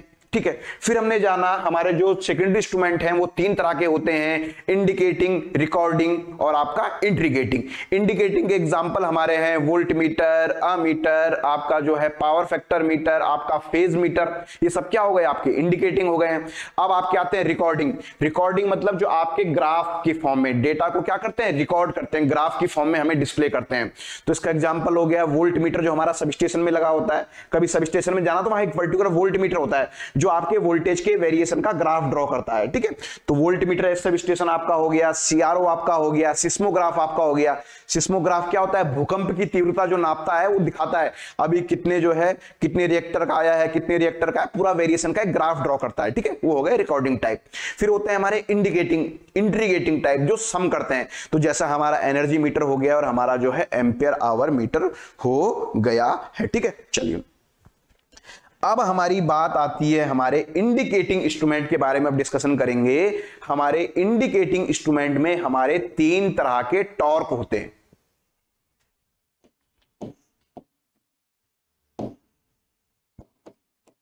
क्या हम कर रहे हैं, अगला इंडिकेटिंग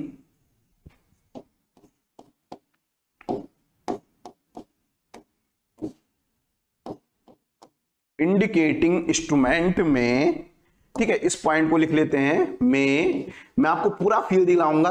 तीन इंडिकेटिंग इंस्ट्रूमेंट में तीन तरह के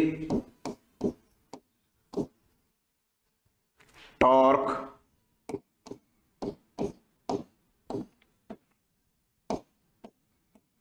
होते हैं, ठीक है। इंडिकेटिंग इंस्ट्रूमेंट में मेरे तीन तरह के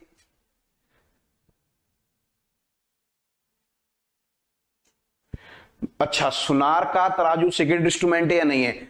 सुनार का तराजू सेकेंडरी इंस्ट्रूमेंट ही है, बट अगर आप उसका देखोगे उसका रेजोल्यूशन बहुत हाई रहता है। क्यों उसका रेजोल्यूशन हाई रहता है? जहां आप एक नॉर्मल दुकान में जाओगे, यहां आप चले गए एक दुकान, हम दुकानें देखते हैं। एक दुकान है राशन की, ठीक है, चलिए समझते हैं इसको। पहली दुकान है राशन की, दूसरी दुकान है सुनार की, ठीक है। इसको अच्छा पॉइंट यहां पे आया है, इसको थोड़ा समझते हैं। और तीसरी दुकान है सरिया वाले की, ठीक है। तीन दुकानें हमारे पास हैं। तराजू तीनों के पास होंगे कि नहीं होंगे? राशन की दुकान में भी तराजू रहता है, सुनार की दुकान में भी तराजू रहता है, सरिया अगर आप लेने जाते हो तो सरिया की दुकान पे भी तराजू रहता है, ठीक है। तो अगर आप देखोगे तो इसका तराजू जो है, अगर आप देखोगे सुनार की, यहां जाओगे पर्टिकुलर किसके यहां पे, इसके यहां पे अगर आप जाओगे राशन वाले की दुकान में, तो राशन वाले का जो है आपका केजी में रहता है। अगर आप इसका वेट का देखोगे, इसकी दुकान में जो वेइंग मशीन जो रहती है वो केजी में रहती है, ठीक है। अगर मैं इसकी बात करूं तो इसकी जो है किस में रहती है, इसकी जो है मिलीग्राम में रहती है, एमजी में रहती है, ठीक है। इसकी केजी में रहती है, जी कुछ स्मॉल ही लिखिए ज्यादा सही है। इसकी किस में रहती है, इसकी केजी में रहती है, इसकी मिलीग्राम में रहती है। सरिया वाले की किस में रहती है? सरिया वाले की तो है आपकी केजी में न रहते हुए कुंटल में रहती है या टन में रहती है, ठीक है। वो किस में रहती है? वो जो है मेरी कुंटल में रहती है, या क्विंटल नहीं कह रहे, टन में रहती है, ठीक है। अब देखिए, तो अगर मैं कहूं रेजोल्यूशन इन तीनों में से किस इक्विपमेंट का सबसे अच्छा होगा? सुनार की अगर आप देखोगे तो आपका जो कितना रहता है रेजोल्यूशन, उसका रहता है 0.001 kg, ठीक है। आजकल के तो वेटिंग वाले आ गए हैं, इसका कितना रहता है 0.001 ग्राम, ठीक है, जो सुनार का रहता है। और इसमें तो क्या हो सकता है, टन वाले में आप मेजर करने जाओगे, अगर 1000 kg है, एक टन में 1000 kg होता है, तो आप 1-2 किलो आपका गड़बड़ भी हो सकता है, ये टन में मेजर करता है, ठीक है। तो पर्टिकुलर अगर मैं कहूं इसका तो 0.001 टन हो गया, ठीक है। तो ये आपका मिनिमम कितना नाप सकता है? अगर मैं बात करूं इसकी, तो ये आपका जो है मिनिमम कितना नाप सकता है? ये आपका 1 ग्राम मेजर कर सकता है, सुनार वाला। कौन सा? ये वाला। अगर आप राशन की दुकान में जाओगे तो मिनिमम आपका 1 ग्राम मेजर कर सकता है, ये वाला, दशमलव के तीसरे भाग तक, ठीक है। अगर हम बात करें सुनार वाले की, तो सुनार वाला ग्राम का भी क्या कर सकता है, ग्राम का भी जो है आपका क्या कह सकते हैं, ग्राम का भी जो है सबसे ज्यादा कर सकता है। क्यों? क्योंकि कॉस्टली है सोना, इसलिए। सरिया वाले के लिए किलो का भी फर्क नहीं पड़ता, 1-2 किलो ज्यादा ले जा लो फर्क नहीं पड़ता। तो डिपेंड करता है, जो चीज जितनी कॉस्टली होगी उसके लिए जो मैं इंस्ट्रूमेंट लगाऊंगा उतने हाई रेजोल्यूशन का लगाऊंगा। अब सोनार की आप जाते हो तो आप ऐसे तो नहीं जाते हो कि 1 किलो सोना दे दे, या आप कहोगे कि सुनार 1 किलो वाला क्यों नहीं रखता। ऐसा तो कोई नहीं है सुनार की दुकान में जाता है कि 1 किलो सोना ले लो, 2 किलो सोना ले लो। कैसे जाते हो? 1 ग्राम दे दो, 10 ग्राम दे दो, 20 ग्राम दे दो, ऐसे जाते हो। तो इसलिए इसका रेजोल्यूशन हाई होता है। ज्यादा रेजोल्यूशन का रख लेगा, बिक जाएगा ये। तो अगर ये सरिया वाले तराजू से मापने लग जाएगा तो बिक जाएगा। इसकी पूरी दुकान में जो टोटल कुल सोना होगा वो 1 किलो होगा। सुनार की दुकान में अगर मैं कहूं 1 किलो से ज्यादा सोना नहीं होगा। ठीक है, तो ये यहां से चीज आ गई है। जो भी हमारे लैब में है, स्टैंडर्ड लैब्स में रहते हैं, जो हमारे लैब में रहते हैं ना वेइंग मशीन, वो भी हमारे जो है क्या रहते हैं, स्टैंडर्ड इक्विपमेंट नहीं रहते हैं। वो सब के सब हमारे सेकेंडरी हैं। स्टैंडर्ड लेबोरेटरी, जैसे अगर हम जाएं सीपीआरआई की लैब में चले गए तो वहां पर जो करंट मेजर करने के लिए होगा तो अमीटर नहीं होगा वहां पे आपका जो है आपका टेंजेंट गैल्वेनोमीटर होगा। ठीक है, तो ये चीज है। चलिए, ये तो आ गई बात यहां पर। ठीक है, तो अब हमारे इंडिकेटिंग टाइप इंस्ट्रूमेंट में हमारे जो है 3 तरह के टॉर्क होते हैं। ठीक है, इनको क्या क्या इनके नाम हैं, इनको हालांकि मैं अच्छे से एक्सप्लेन करूंगा आपको। DE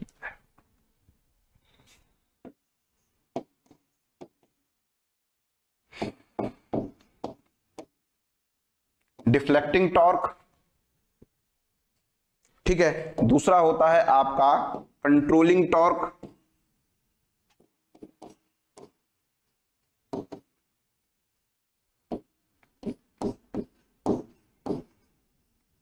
deflecting torque, controlling torque, और हमारा जो तीसरा टॉर्क होता है जिसे मैं कहता हूं मेरा डैंपिंग टॉर्क।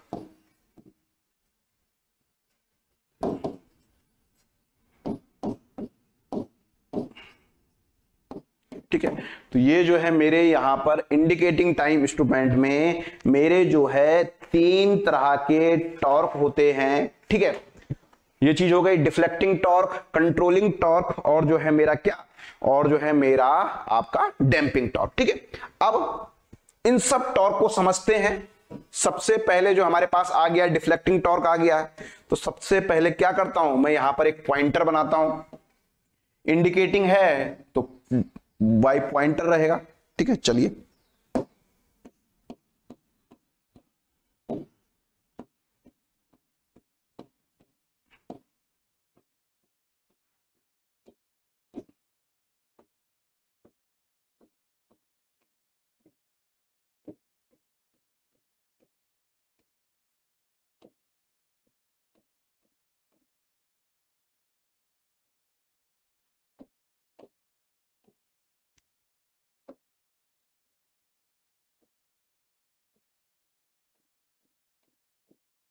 ठीक है, ये कुछ आ गया यहां पर।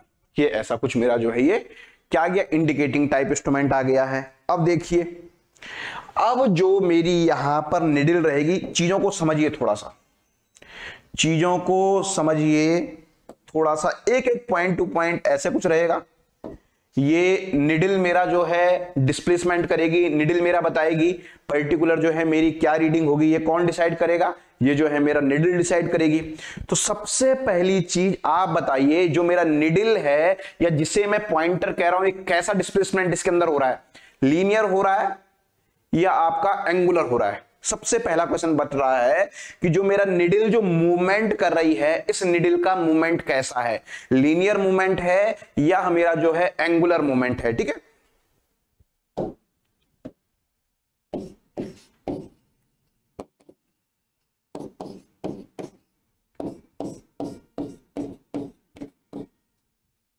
ठीक है, तो जो मेरा निडल है या पॉइंटर है, इसका मूवमेंट कैसा है, इसका मूवमेंट ऐसा है, ऐसा है। ठीक है, दिख रहा है ना, ऐसे ऐसा है। अगर मूवमेंट ऐसा होता, अगर मूवमेंट ऐसा होता तो हम क्या कहते, अगर मूवमेंट ऐसा होता तो मैं कहता ये लीनियर मूवमेंट है। मगर जो मेरा मूवमेंट जो हो रहा है वो मेरा क्या होता है, वो मेरा जो है एंगुलर मूवमेंट होता है। ठीक है, तो ये बड़ा इंपॉर्टेंट आपको है। इंडिकेटिंग टाइप इंस्ट्रूमेंट जो भी आपके रहेंगे उन सब में हमारा कैसा मूवमेंट होगा, उन सब में जो है मेरा एंगुलर मूवमेंट होगा। ठीक है, इस पॉइंट को स्टार बनाकर आप लोग लिख लीजिए, जो मेरा मूवमेंट होगा वो एंगुलर डिस्प्लेसमेंट होगा। अब आप कहोगे सर एंगुलर मूवमेंट में डिस्प्लेसमेंट कैसे आ गया? मतलब जो मूवमेंट होगा, एंगुलर मूवमेंट, पॉइंटर एक जगह से दूसरी जगह जाएगा तो उसे क्या कहते हैं? डिस्प्लेसमेंट कहते हैं। तो जो मेरा पॉइंटर या निडल का जो होगा वो मेरा क्या होगा? वो मेरा एंगुलर डिस्प्लेसमेंट होगा। बताइए, तो जो मेरा स्केल होगा वो कैसा होगा? पॉइंटर मेरा एंगुलर मूव करेगा। लीनियर का जरा कोई एग्जांपल बताइए, लीनियर अगर होता तो कैसा होता? अगर मेरा लीनियर अगर होता तो लीनियर ऐसा होता।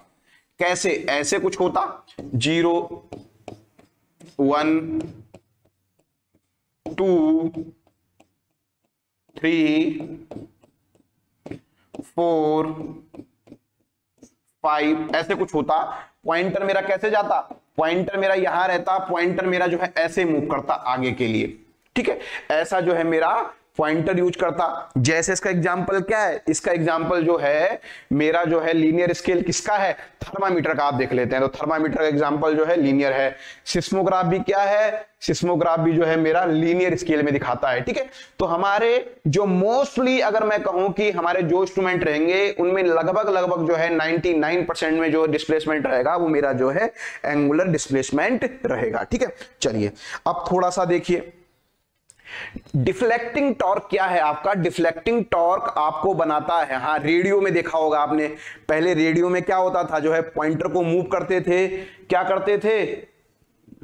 वो करते थे, हाँ संदीप कुमार बता रहे धर्म काटा। तो धर्म काटा में जो आपका जो डिस्प्लेसमेंट है निडल का वो कैसा है? वो भी आपका लीनियर है। पहले होते थे ना वेटिंग वाले, स्टेट में होते थे 2 किलो वेट नापना है तो 2 किलो की पर्टिकुलर जो वेटिंग वो रहता था वो उस साइड लगा देते थे। ठीक है, तो यहां पर आपको ध्यान रखना है जो आपके इलेक्ट्रिकल इंस्ट्रूमेंट में 99% जो आपके जो रहेंगे उनमें जो है हमारा एंगुलर डिस्प्लेसमेंट रहेगा। ठीक है, चलिए अब देखिए थोड़ा सा मुझे बताइए, अगर आपकी रीडिंग, अगर मैं कह रहा हूं यहां पर मेरी रीडिंग अगर इंक्रीज होगी तो बताइए पॉइंटर कैसा मूव करेगा?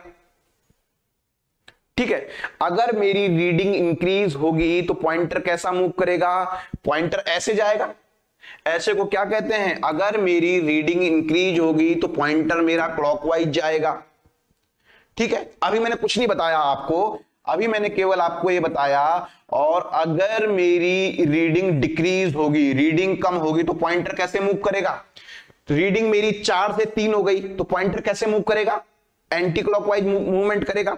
ठीक है, तो फिलहाल अभी मैंने केवल ये देखा, पहली चीज मैंने देखी कि मेरा जो ये पॉइंटर है ये पॉइंटर एंगुलर डिस्प्लेसमेंट बताता है और ये पॉइंटर जो है clockwise as well as anti clockwise दोनों साइड जो है ये मेरा मूवमेंट कर सकता है। ठीक है, pointer can be move in clockwise and can be move in anti clockwise. इन दो चीजों में किसी को कोई डाउट तो नहीं है अभी तक? पहली चीज मेरा पॉइंटर या निडल जो रहेगा उसका एंगुलर डिस्प्लेसमेंट रहेगा। दूसरा मेरा जो पॉइंटर है वो पॉइंटर एंटी क्लॉकवाइज भी घूम सकता है और क्लॉकवाइज भी घूम सकता है। क्लॉकवाइज कब घूमेगा? जब रीडिंग बढ़ेगी तो क्लॉकवाइज जाएगा, जब रीडिंग घटेगी तो एंटी क्लॉकवाइज आएगा। ठीक है, अब देखिए अब ये एंगुलर मूवमेंट जो होगा, ये एंगुलर मूवमेंट जो होगा ये किसकी वजह से होगा बताइए? ये जो एंगुलर मूवमेंट जो है ये किसकी वजह से हो सकता है? जो हम कह रहे हैं कि जो हमारा एंगुलर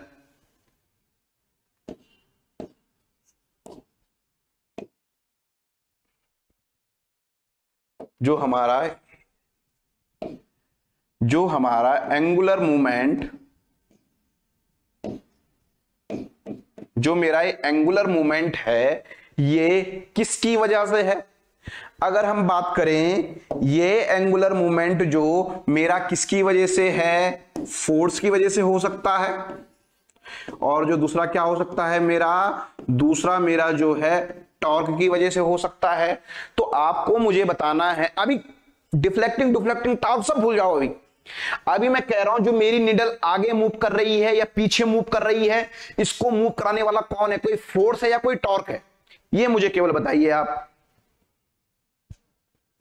ये मुझे केवल बताइए जो एंगुलर मूवमेंट जो आ रहा है, ये मूवमेंट जो है किसी फोर्स के कारण आ रहा है या मेरा जो है किसी टॉर्क के कारण आ रहा है।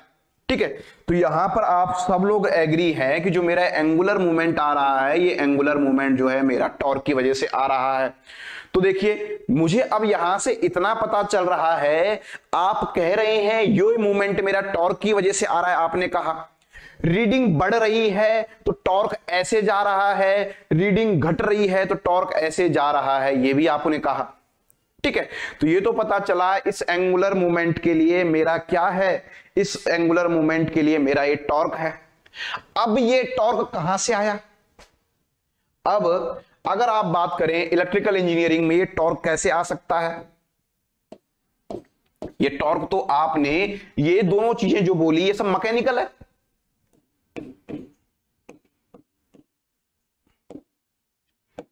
ये सब मैकेनिकल चीजें हैं। जो टर्मिनोलॉजीज आपने बताई यहां पर, चाहे आपने फोर्स के बारे में बोला, चाहे आपने टॉर्क के बारे में बोला, ये सब क्या हैं? ये सब तो मैकेनिकल है। अब ये मैकेनिकल हैं, मैकेनिकल क्वांटिटी, और मैं तो मेजर कर रहा हूं इलेक्ट्रिकल क्वांटिटी। आप इलेक्ट्रिकल इंस्ट्रूमेंट पढ़ रहे हैं तो यहां पर आप वोल्टेज नाप रहे हैं, यहां पर आप करंट नाप रहे हैं, यहां पर आप पावर माप रहे हैं, यहां पर आप एनर्जी नाप रहे हैं, यहां पर आप सारी की सारी चीजें नाप रहे हैं। ठीक है, तो देखिए ये कहां से आएगा? जो भी आप इंस्ट्रूमेंट में सप्लाई देंगे, जब आप किसी इंस्ट्रूमेंट में सप्लाई देंगे, ठीक है, सप्लाई देंगे तो सप्लाई देने से आपका करंट आएगा। जब किसी इंस्ट्रूमेंट को आप सप्लाई देते हैं, करंट देते हैं, तो करंट देने से अपना जो है क्या आता है? मैग्नेटिक फील्ड आता है। ठीक है, अब मैग्नेटिक फील्ड हो और आपके पास करंट हो तो फिर क्या होता है? When A current carrying conductor place in a magnetic field it experience A torque. जब कोई current carrying conductor magnetic field में रखा जाता है तो ये टॉर्क फो करता है। ये कौन सा फोर्स लगता है इस समय पे? करंट कैरिंग कंडक्टर जो मैग्नेटिक फील्ड में रखा जाता है तो हमारा लॉरेंज फोर्स लगता है। उस लॉरेंज फोर्स के कारण जो है हमारा एक टॉर्क डेवलप होता है। ठीक है, फोर्स तो क्या होता है? फोर्स तो क्या करता है? उसको एक बार घुमा देता है। अब ये कंटिन्यूअसली घूमता रहेगा। ये घुमाने का काम किसका है? ये घुमाने का काम तो टॉर्क का है। ठीक है, तो when A current carrying conductor place in a magnetic field it experience A torque. Torque से पहले एक फोर्स लगता है। अब वो फोर्स क्या हुआ? ये कोई पॉइंट है, यहां आपने फोर्स लगाया तो ये क्या होगा? ये फोर्स से नीचे घूमा। अब ये कंटिन्यूअसली घूमता रहे तो इस चीज को बोलते हैं टॉर्क। जब फोर्स हमारा कंटिन्यूअस अप्लाइड होता रहे तो उसी चीज क्या बोल देते हैं?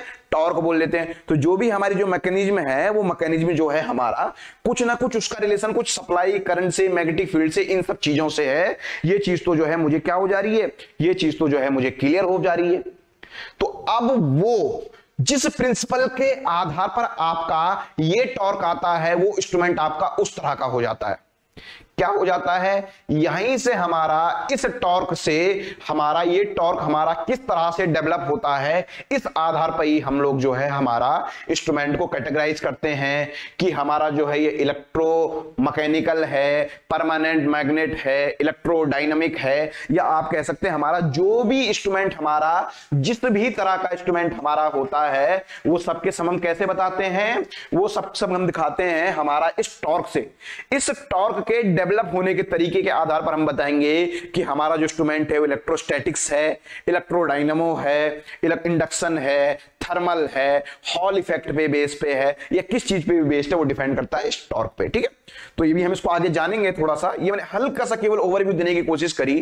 तो यहां से आप देखिए, अब डिफ्लेक्टिंग टॉर्क की अगर हम बात करें, डिफ्लेक्टिंग टॉर्क सबसे पहला टॉर्क जो हमारा है, तो इसके बारे में हम थोड़ा सा बात कर लेते हैं। क्या कह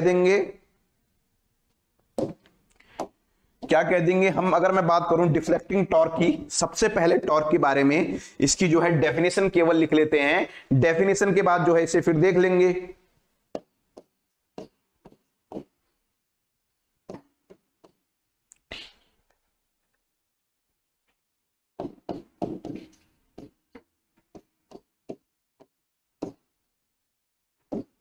ठीक है, क्या कहेंगे डिफ्लेक्टिंग टॉर्क को? जिस टॉर्क के कारण जो है इंडिकेटिंग इंस्ट्रूमेंट का पॉइंटर, क्या कह सकते हैं आप कह सकते हैं इंडिकेटिंग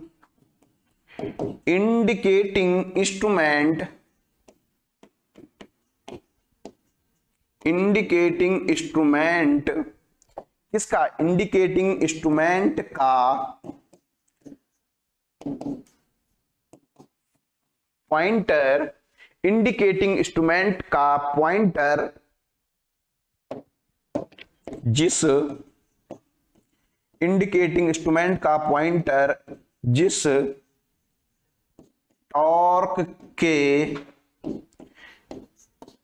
टॉर्क के कारण मूव करता है, इंडिकेटिंग इंस्ट्रूमेंट का पॉइंटर जिस टॉर्क के कारण मूव करता है उसे क्या कहते हैं, उसे डिफ्लेक्टिंग टॉर्क कहते हैं।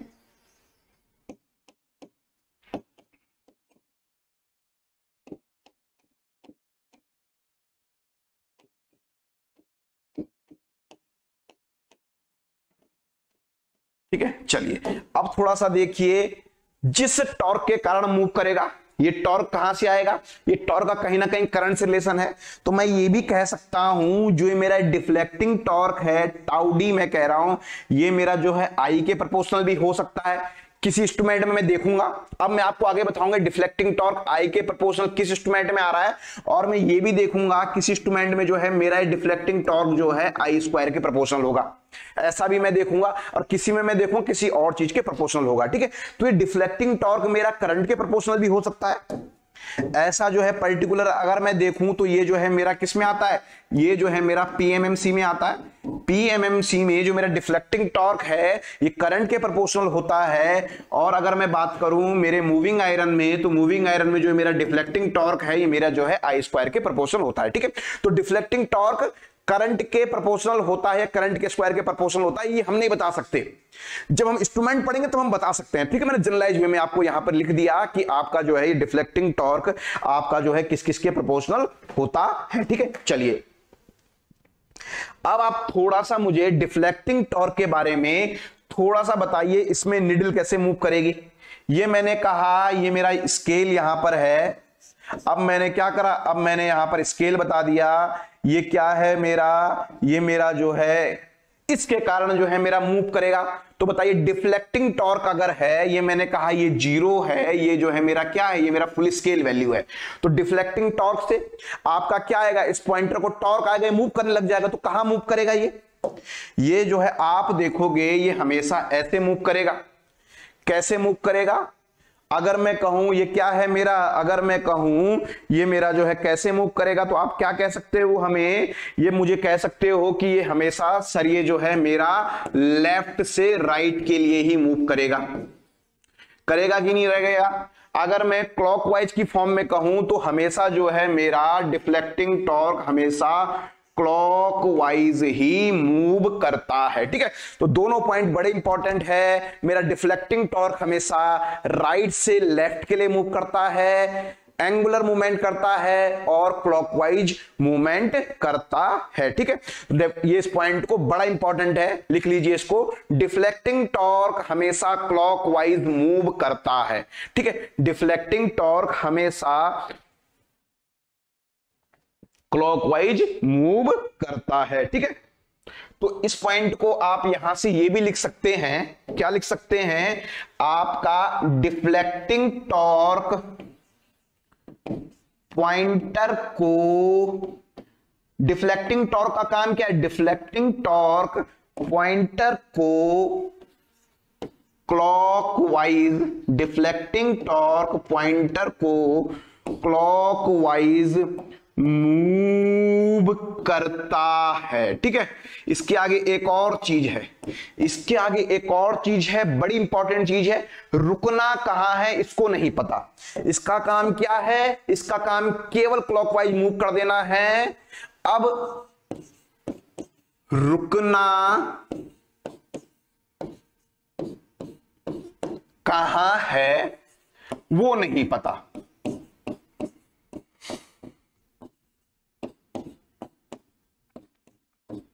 ठीक है, तो इसमें टॉर्क लगा, अब ऐसा नहीं है कि आप कहोगे कि देखिए 0 1 2 3 4 5 या 6 है। अगर करंट 1 मिली एम्पेयर होगी तो टॉर्क ज्यादा होगा, 10 मिली एम्पेयर होगी तो टॉर्क कम होगा, ऐसा कुछ नहीं है। इसका काम नीडल को टॉर्क देना है। सेम टॉर्क रहेगा, वही टॉर्क आपका 1 के लिए रहेगा, 1 एम्पेयर के लिए रहेगा, वही टॉर्क आपका 10 एम्पेयर के लिए रहेगा। इसका काम टॉर्क देना है, ये मूव हो गया। अब रुकना कहां है, कहां रुकेगा, जाके फुल स्केल वैल्यू पे रुकेगा। तो ऐसे में तो हमारे लिए बड़ा बुरा हो गया यार, टॉर्क मिला और ये मूवमेंट करा इसने क्लॉकवाइज मूवमेंट और रुका ही नहीं कहीं। तो अकेला हमारा इतना मुझे समझ में आ गया कि भाई साहब अगर मेरा डिफ्लेक्टिंग टॉर्क है तो डिफ्लेक्टिंग टॉर्क मेरा क्या करेगा, मेरा पॉइंटर को लेफ्ट से राइट के लिए मूव करेगा, या कह सकता हूं मेरा क्लॉकवाइज मूवमेंट कर लेगा, रुकेगा कहां मुझे नहीं पता। ठीक है, तो इतना तो आपको पता चल गया कि हमारा जो है डिफ्लेक्टिंग टॉर्क से क्या होगा, डिफ्लेक्टिंग टॉर्क से हम लोग जो है कुछ नहीं कर सकते हैं। ठीक है, डिफ्लेक्टिंग टॉर्क से हम लोग कुछ नहीं करते हैं। ठीक है, चलिए अगला पॉइंट जो है इस डिफ्लेक्टिंग टॉर्क के आधार पर हम लिख लेंगे। अगला पॉइंट हमारा जो होगा, ये बड़ा इंपॉर्टेंट पॉइंट यहां पर है, पहली चीज हमें यहां पे पता चली टीडी पे। अगला जो है कोई भी इंस्ट्रूमेंट हमारा किस प्रिंसिपल पर बेस्ड है। आप कहोगे कि आपका जो इंस्ट्रूमेंट है वो इलेक्ट्रोस्टैटिक्स है, आप कह दोगे आपका इलेक्ट्रोडायनेमिक है, या आपका इलेक्ट्रोमैग्नेटिक पे बेस्ड है। तो कोई भी इंस्ट्रूमेंट हमारा किस प्रिंसिपल पर बेस्ड है, ये जो है कैसे निर्णय लिया जाता है, डिफ्लेक्टिंग टॉर्क हमारा कैसा बन रहा है इसके आधार पर निर्धारित किया जाता है। ठीक है, लिख लीजिए इसको, principle of any instrument, principle of any instrument is decide, किसी भी इंस्ट्रूमेंट का प्रिंसिपल किस आधार पर डिसाइड किया जाएगा, principle of any instrument is decided by how TD is produced। ठीक है, आपका डिफ्लेक्टिंग टॉर्क कैसे बन रहा है इस आधार पर आपका जो है किस तरह का क्या रहेगा, किस तरह का आपका जो है इंस्ट्रूमेंट रहेगा, कौन सा किस प्रिंसिपल पे बेस रहेगा, वो किस पे डिसाइड होता है, आपका डिफ्लेक्टिंग टॉर्क कैसे बन रहा है। ठीक है, तो यहां तक तो सही है। एकता कह रही हैं ये एंटी क्लॉकवाइज क्यों नहीं मूव करेगा। अभी हम बताएंगे आपको, डिफ्लेक्टिंग टॉर्क का काम है डिफ्लेक्शन देना। हालांकि वो एंटी क्लॉकवाइज भी मूव कर सकता है, मगर मैं अंदर सेटिंग्स उसकी ऐसी बनाऊंगा कि हमेशा जो है वो डिफ्लेक्टिंग टॉर्क है, डिफ्लेक्शन देना उसका काम है, तो हमेशा जो है आपका क्लॉकवाइज रहेगा। अगर मैं बात करूं मेजरमेंट में, कोई इंस्ट्रूमेंट आपने देखा जिसमें जो एक वैल्यू जैसे आती है, हमेशा आपने जो भी इंस्ट्रूमेंट देखा होगा उस इंस्ट्रूमेंट में जो डिस्प्ले होता है वो डिस्प्ले ऐसा होता है। हमेशा आप बनाना चाहें तो आप बना सकते हैं इसके रिवर्स वाला, कि जिसमें टॉर्क आपका जो है एंटी क्लॉकवाइज आए, बट क्या हो जाएगा उसमें आपको करंट की डायरेक्शन चेंज करनी पड़ेगी। ठीक है, मैं यहां पे डिजाइनर नहीं हूं, मैं तो यहां पे मेजरमेंट की बात कर रहा हूं, जो बता रहा हूं कि जो मेरा जो टॉर्क होगा वो डिफ्लेक्टिंग टॉर्क हमेशा जो है मेरा यहां से यहां होगा, बोले तो आपका क्लॉकवाइज होगा। किसी भी इंस्ट्रूमेंट में आप देख लोगे, अगर करना है इसको एंटी क्लॉकवाइज तो कर सकते हैं, कोई दिक्कत नहीं है। उसके लिए क्या करना पड़ेगा आपको, उसके लिए आपको जो है करंट के रिवर्स करना पड़ेगा, लेफ्ट टू राइट हो जाएगा तो आपका काम हो जाएगा। ठीक है, पॉइंटर की मैं बात कर रहा हूं, मेरा पॉइंटर जो है हमेशा क्लॉकवाइज मूवमेंट करता है। ठीक है, तो देखिए अब आपका जो डिफ्लेक्टिंग टॉर्क है, ये डिफ्लेक्टिंग टॉर्क आपका किस किस तरह से प्रोड्यूस हो सकता है।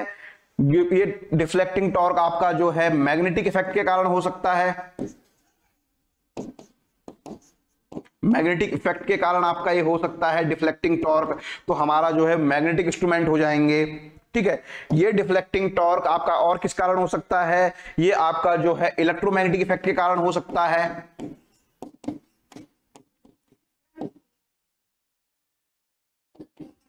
इलेक्ट्रोमैग्नेटिक इफेक्ट के कारण हो सकता है हमारा ये डिफ्लेक्टिंग टॉर्क। ठीक है, और हमारा ये किसके कारण हो सकता है, ये हमारा जो है इलेक्ट्रोस्टैटिक्स के कारण हो सकता है।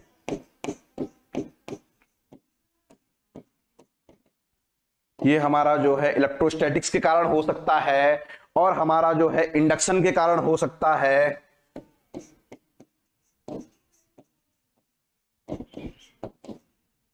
ठीक है, तो ये हमारे जो है डिफ्लेक्टिंग टॉर्क जो है हमारे मैग्नेटिक इफेक्ट के कारण, इलेक्ट्रोमैग्नेटिक इफेक्ट के कारण, इलेक्ट्रोस्टैटिक्स इफेक्ट के कारण, इंडक्शन इफेक्ट के कारण, तो इस आधार पे हमारे जो इंस्ट्रूमेंट होते हैं, electromagnetic instrument, electrostatics instrument, induction type instruments जो हम पढ़ते हैं ना, तो वो सब हमारे कैसे कैटेगराइज होते हैं? वो सब हमारे कैटेगराइज होते हैं हमारे डिफ्लेक्टिंग टॉर्क के उस पे। मूविंग फोर्स की वजह से मूव करता है, इसलिए साइड चलने उस साइड मूव कर सकते हैं।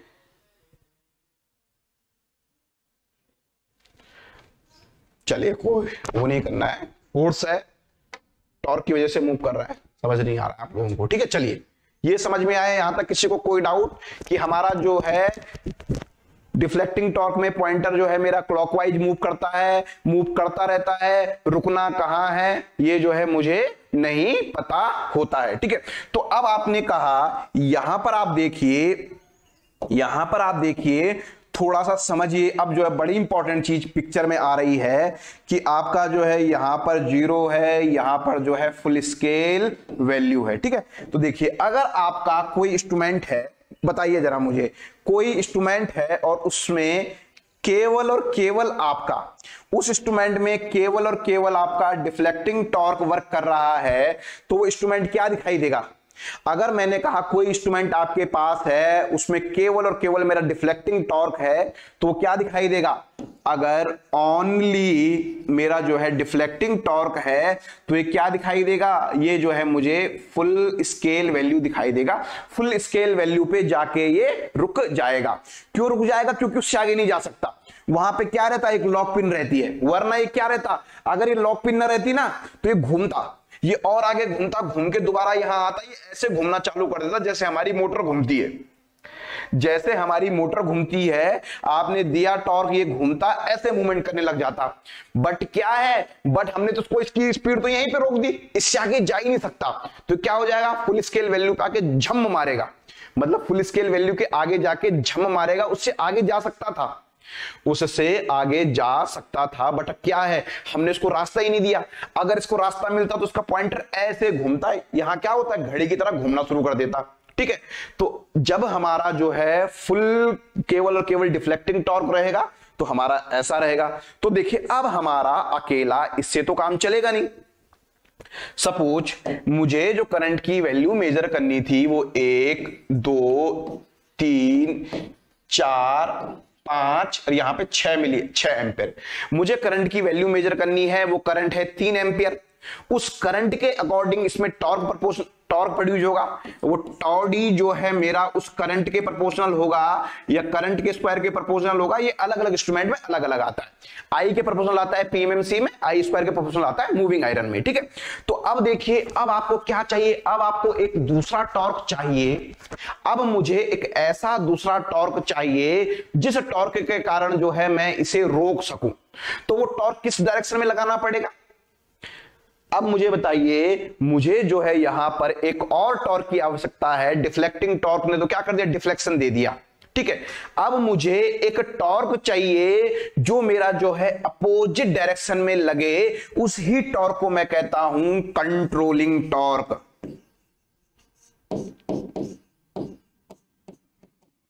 उस टॉर्क को मैं क्या कहता हूं? उस टॉर्क को मैं कहता हूं मेरा कंट्रोलिंग टॉर्क। ठीक है, तो अगर मैं कहूं कंट्रोलिंग टॉर्क के बारे में मैं बात करूं, तो कंट्रोलिंग टॉर्क को मैं क्या कहूंगा? सबसे पहला टॉर्क क्या कहूंगा मैं?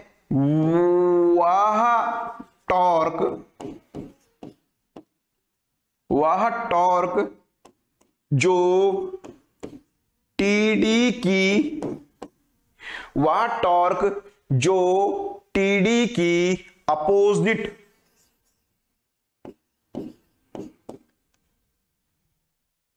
टीडी की अपोजिट लगता है। वह टॉर्क जो मेरा जो है डिफ्लेक्टिंग टॉर्क के अपोजिट लगता है, उसे क्या कहता हूं मैं? उसे जो है मैं कंट्रोलिंग टॉर्क कहता हूं। ठीक है, अपोजिट डायरेक्शन भी इसको साथ में लिख दीजिए, वह टॉर्क जो टीडी की अपोजिट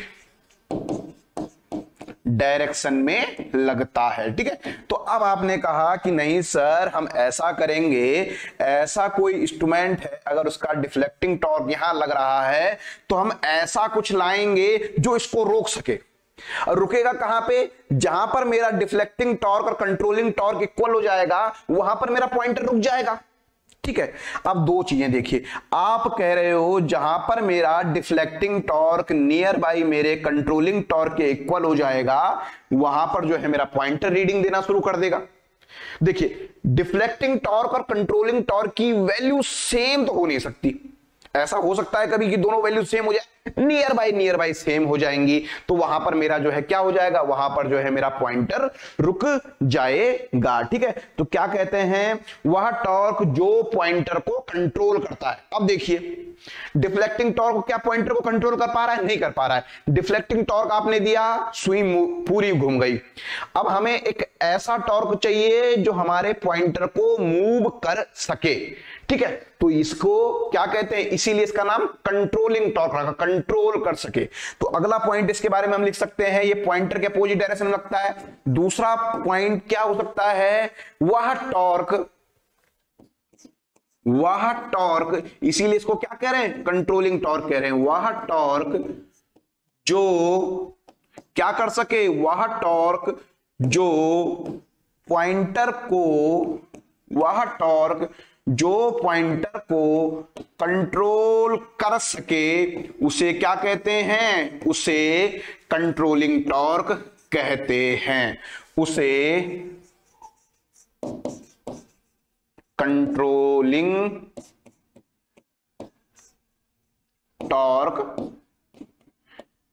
कहते हैं। ठीक है, चलिए अब थोड़ा सा मुझे इसकी कुछ प्रॉपर्टीज के बारे में बताइए कि आपका जो है क्या होता है। ठीक है, चलिए थोड़ा सा जो मुझे यहां पर बताइए कि आपका जो ये मैंने कहा ये मेरा है लेफ्ट और ये है मेरा राइट, ऐसे मुझे दिख रहा है। ये मेरा क्या है, यहां पर ये मेरा लेफ्ट है, ये मेरा राइट है। तो आपका डिफ्लेक्टिंग टॉर्क कैसे मूव करता है, लेफ्ट से राइट के लिए मूव करता है, या आप कह सकते हैं आपका क्लॉकवाइज मूव करता है। कंट्रोलिंग टॉर्क कैसे आपका मूव करेगा, कंट्रोलिंग टॉर्क हमेशा आपका जो है राइट से लेफ्ट के लिए मूव करेगा, या आप क्या कह सकते हैं एंटी क्लॉकवाइज मूव करेगा। ठीक है, एंटी क्लॉकवाइज मूव करेगा। ठीक है, तो अगर मैं कहूं आपका ये इंस्ट्रूमेंट मैंने यहां पर था, यहां पर दूसरा क्वेश्चन ले लेते हैं, ये इंस्ट्रूमेंट यहां पर था, अगर आपका केवल और केवल, ये तो तब था जब आपका केवल और केवल क्या है, डिफ्लेक्टिंग टॉर्क है। अगर आपका इस इंस्ट्रूमेंट में केवल और केवल कंट्रोलिंग टॉर्क होगा तो बताइए तब क्या होगा। अगर आपका ओनली और ओनली केवल और केवल कंट्रोलिंग टॉर्क है तो क्या होगा बताइए। अगर आपका जो क्या होगा, अगर आपका जो है कंट्रोलिंग टॉर्क होगा तो कंट्रोलिंग टॉर्क का काम क्या है, कंट्रोलिंग टॉर्क का काम है आपका ऐसे मूव कर देना। ठीक है, तो क्या हो जाएगा इस केस में, इस केस में ये दिखाएगा मुझे 0, इस केस में मुझे क्या दिखाई देगा, इस केस में जो है मुझे दिखाई देगा 0। तो इतना मुझे पता चला कि मेरा काम, मुझे डिफ्लेक्टिंग टॉर्क के साथ साथ मुझे कंट्रोलिंग टॉर्क भी चाहिए। ठीक है, अभी तक मुझे पता चला कि मुझे मेरा इंस्ट्रूमेंट बनाने के लिए मुझे डिफ्लेक्टिंग टॉर्क के साथ साथ मुझे क्या चाहिए, मुझे जो है कंट्रोलिंग टॉर्क भी चाहिए। ठीक है,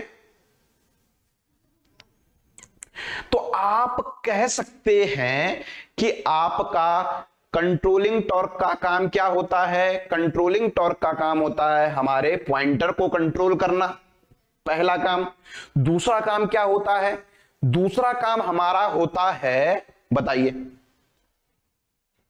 चलो बताइए जरा, हमारा क्या क्या जो है हमारे कंट्रोलिंग टॉर्क के काम क्या होते हैं, कंट्रोलिंग टॉर्क के वर्ग क्या क्या हैं। पहला तो आपने कह दिया पॉइंटर को मूव करना, पॉइंटर को कंट्रोल करना, पहला आपने कह दिया।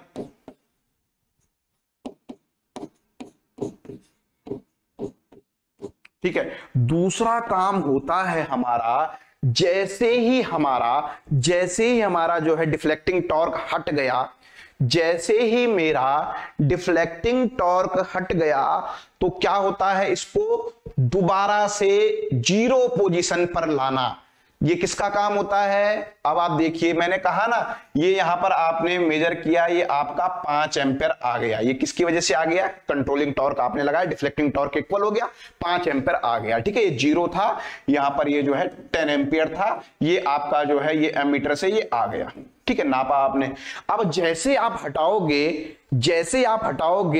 तो उसके बाद दोबारा से पॉइंटर को 0 पर लाना है। ये काम किसका है? ये काम भी जो है मेरे कंट्रोलिंग टॉर्क का है। बड़ा इंपॉर्टेंट क्वेश्चन आता है, पॉइंटर को रीडिंग वाली वैल्यू से दोबारा 0 पर लाना, to bring the pointer at 0। ये किसका काम है? ये काम भी जो है मेरे कंट्रोलिंग टॉर्क का है। टू ब्रिंग द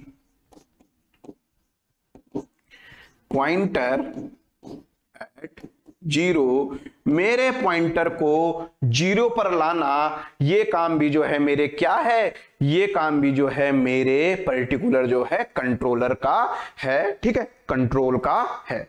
अब अगर हम बात करें, हमारा जो कंट्रोलिंग टॉर्क है, कंट्रोलिंग टॉर्क को प्रोड्यूस करने के जो हमारे जो है 2 मेथड हैं। ये कंट्रोलिंग टॉर्क को प्रोड्यूस करने के हमारे 2 मेथड हैं। इन मेथड को हम लोग कल डिस्कशन करते हैं।